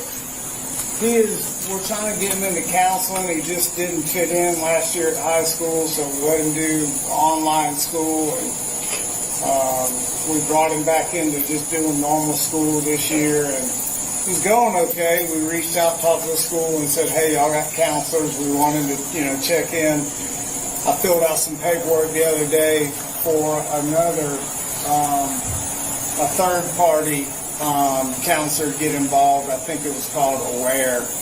But basically just gave them permission to go and talk to Colt. Can I use my phone? Give it just a minute.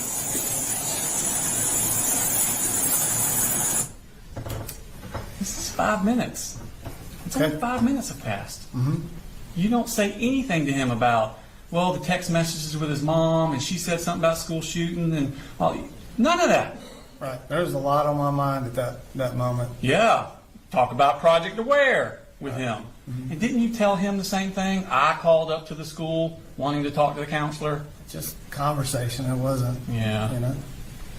like I'm trying to say I did all these things. Just more of a making him aware of what was happening. Okay.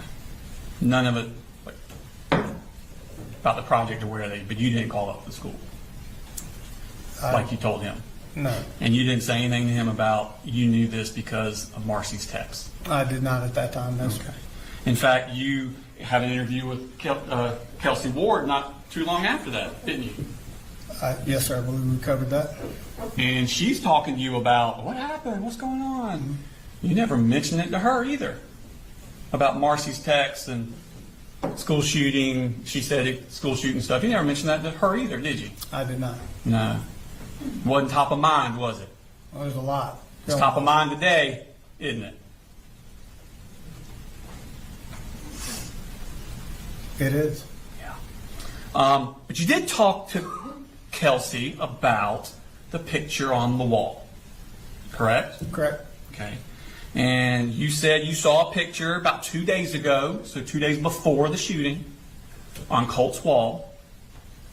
And you asked him who it was. Correct. And he says, "You don't know who that is?" Yes, sir. And you said, "No, I don't know who that is." And then you say, "And then he told me that's one of the guys that did the last school shooting. And that's maybe 2 or 3 days ago." Correct? I said that to who? Kelsey Ward.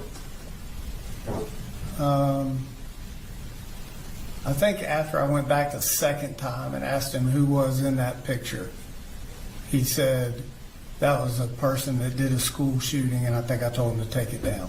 Okay.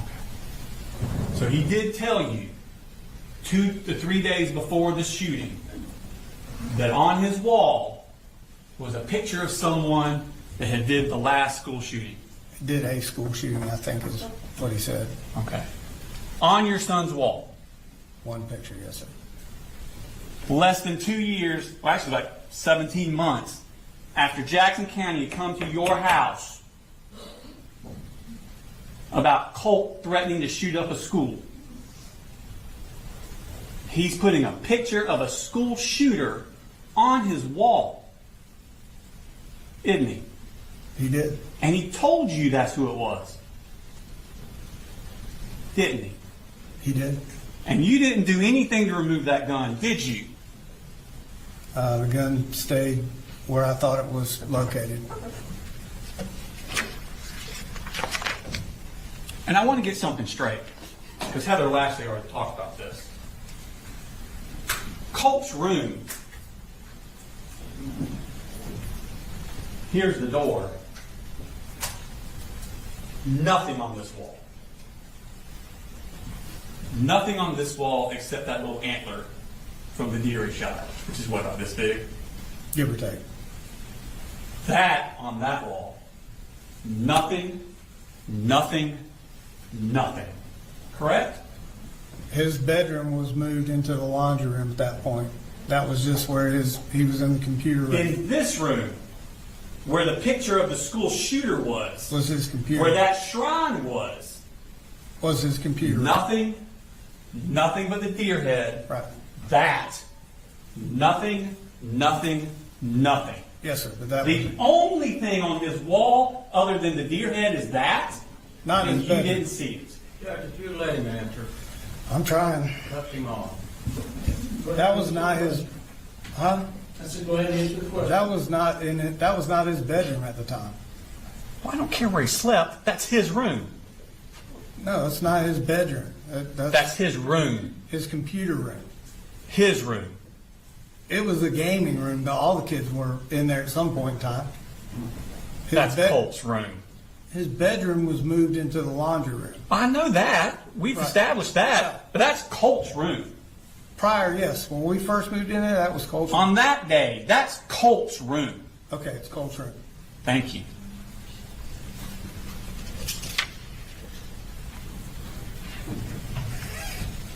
Now, the next day, on the 5th, you take Jenny to the treehouse. Correct? Correct. And Jenny testified that you told her to specifically lie about you not knowing who that picture was on his wall. You remember her testifying to that? You said it shocked you. You remember that? Me testifying? No, her testifying. You remember her testifying? I remember her testifying, A yes. very specific lie of you telling her to lie about you knowing who that was on the wall. That's what she said. That's what she said. And that would have been on the 5th when they go to the treehouse.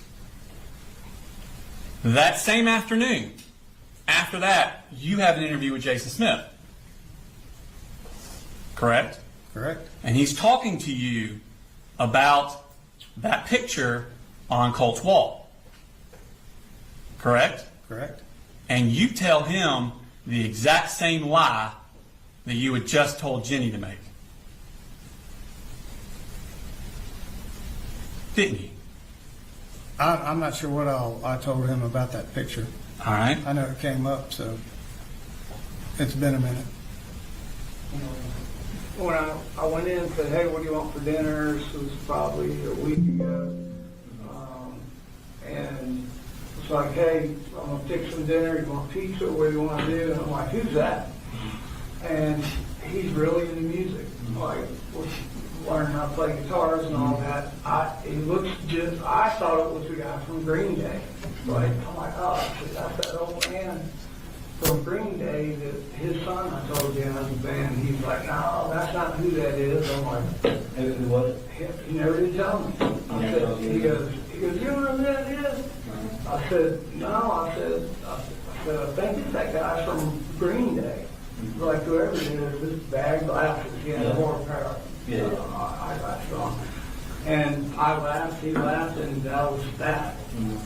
So, When's the last, was it just one picture of? yeah, just one picture. How often do you go to his room?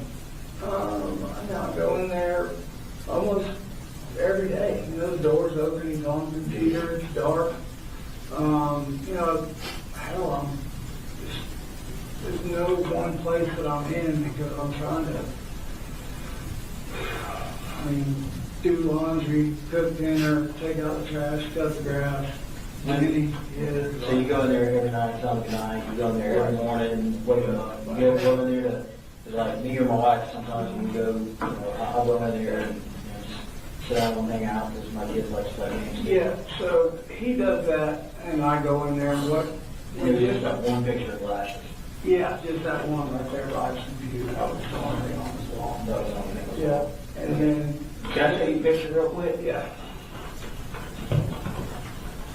This is the guy. None of that was up there. None of that was up there? That was. Just that one? Yeah. Okay. That's kind of a whole lot more. Do you know who this guy is? I have no idea what it is. You have no idea who that is? No.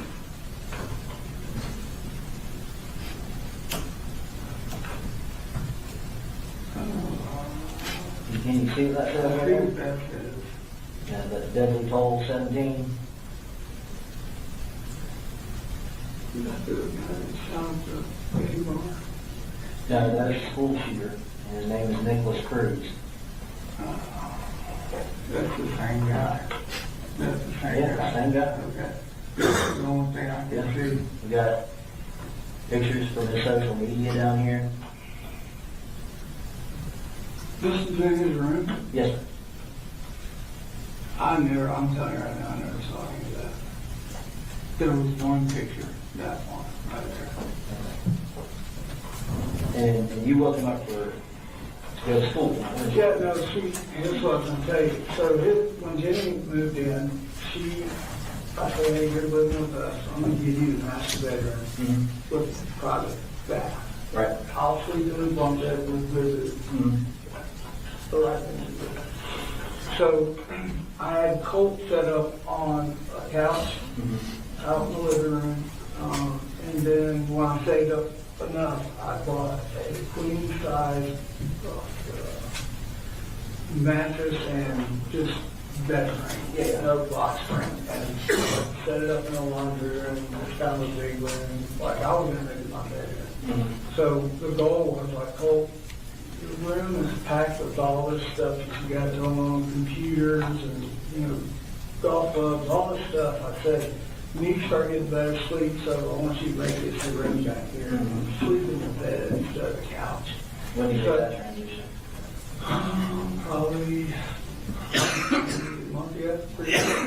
So he would be asleep in there, and literally there was no, like, if he's on his computer, like, I'm not going in there and chit chat with him. He'll go in there and lay down or come out on the couch, and that's usually if we're talking about school or anything's going on, that's where he's at. Like, So he never he told never you? told me who that was. He never did. He was class. I can't believe you don't know who that is. He never told me who that was. Yeah. Yeah. That's a lie. Well, I had forgotten to mention the second time I went back in there with him and asked him who that was, but the picture was taken down. So you forgot to say that you knew who that was. Yeah. Because he asked, so he never told you? And you said, he never told me who it was. Never. He never did. Right. There's a lot of nevers. Now, we showed all those pictures where Colt had that up in his room many times throughout the summer. Oh, I saw some pictures of it. Yes, sir. Sometimes, first one in April, that was before he even dyed his hair.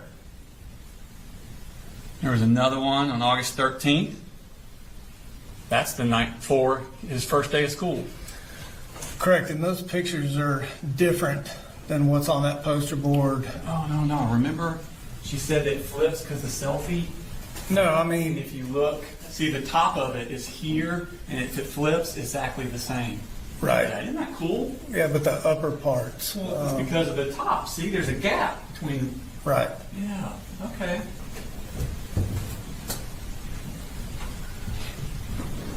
That's the night before his first day of school. Yeah, I never saw that picture. The morning that then the next morning sends the message about the blood being on your hands. On August the 28th. That's the same day as the text about voices and teachers out to get him. Yep, I've never seen that picture either. And on Labor Day. Wait a minute, Labor Day? That's a holiday. You're home that day. Correct. Never saw this picture. Yeah. Now you knew he was violent. You believed he needed inpatient psychiatric treatment. You knew he was paranoid about his teacher. You knew he was violently opposed to going to school. But you gave him a gun and you never restricted his access to it, did you? No, sir. Which one is it? Show you Mark's Exhibit 151. You recognize this. I do. You know what that is? I do. What is that? It's a gun lock for my Glock. No. The gun lock for your Glock is State's Exhibit 148. This is the one Okay. for your Glock. All right. Yeah, there you go. There you go. That came free with the gun, didn't it? It did.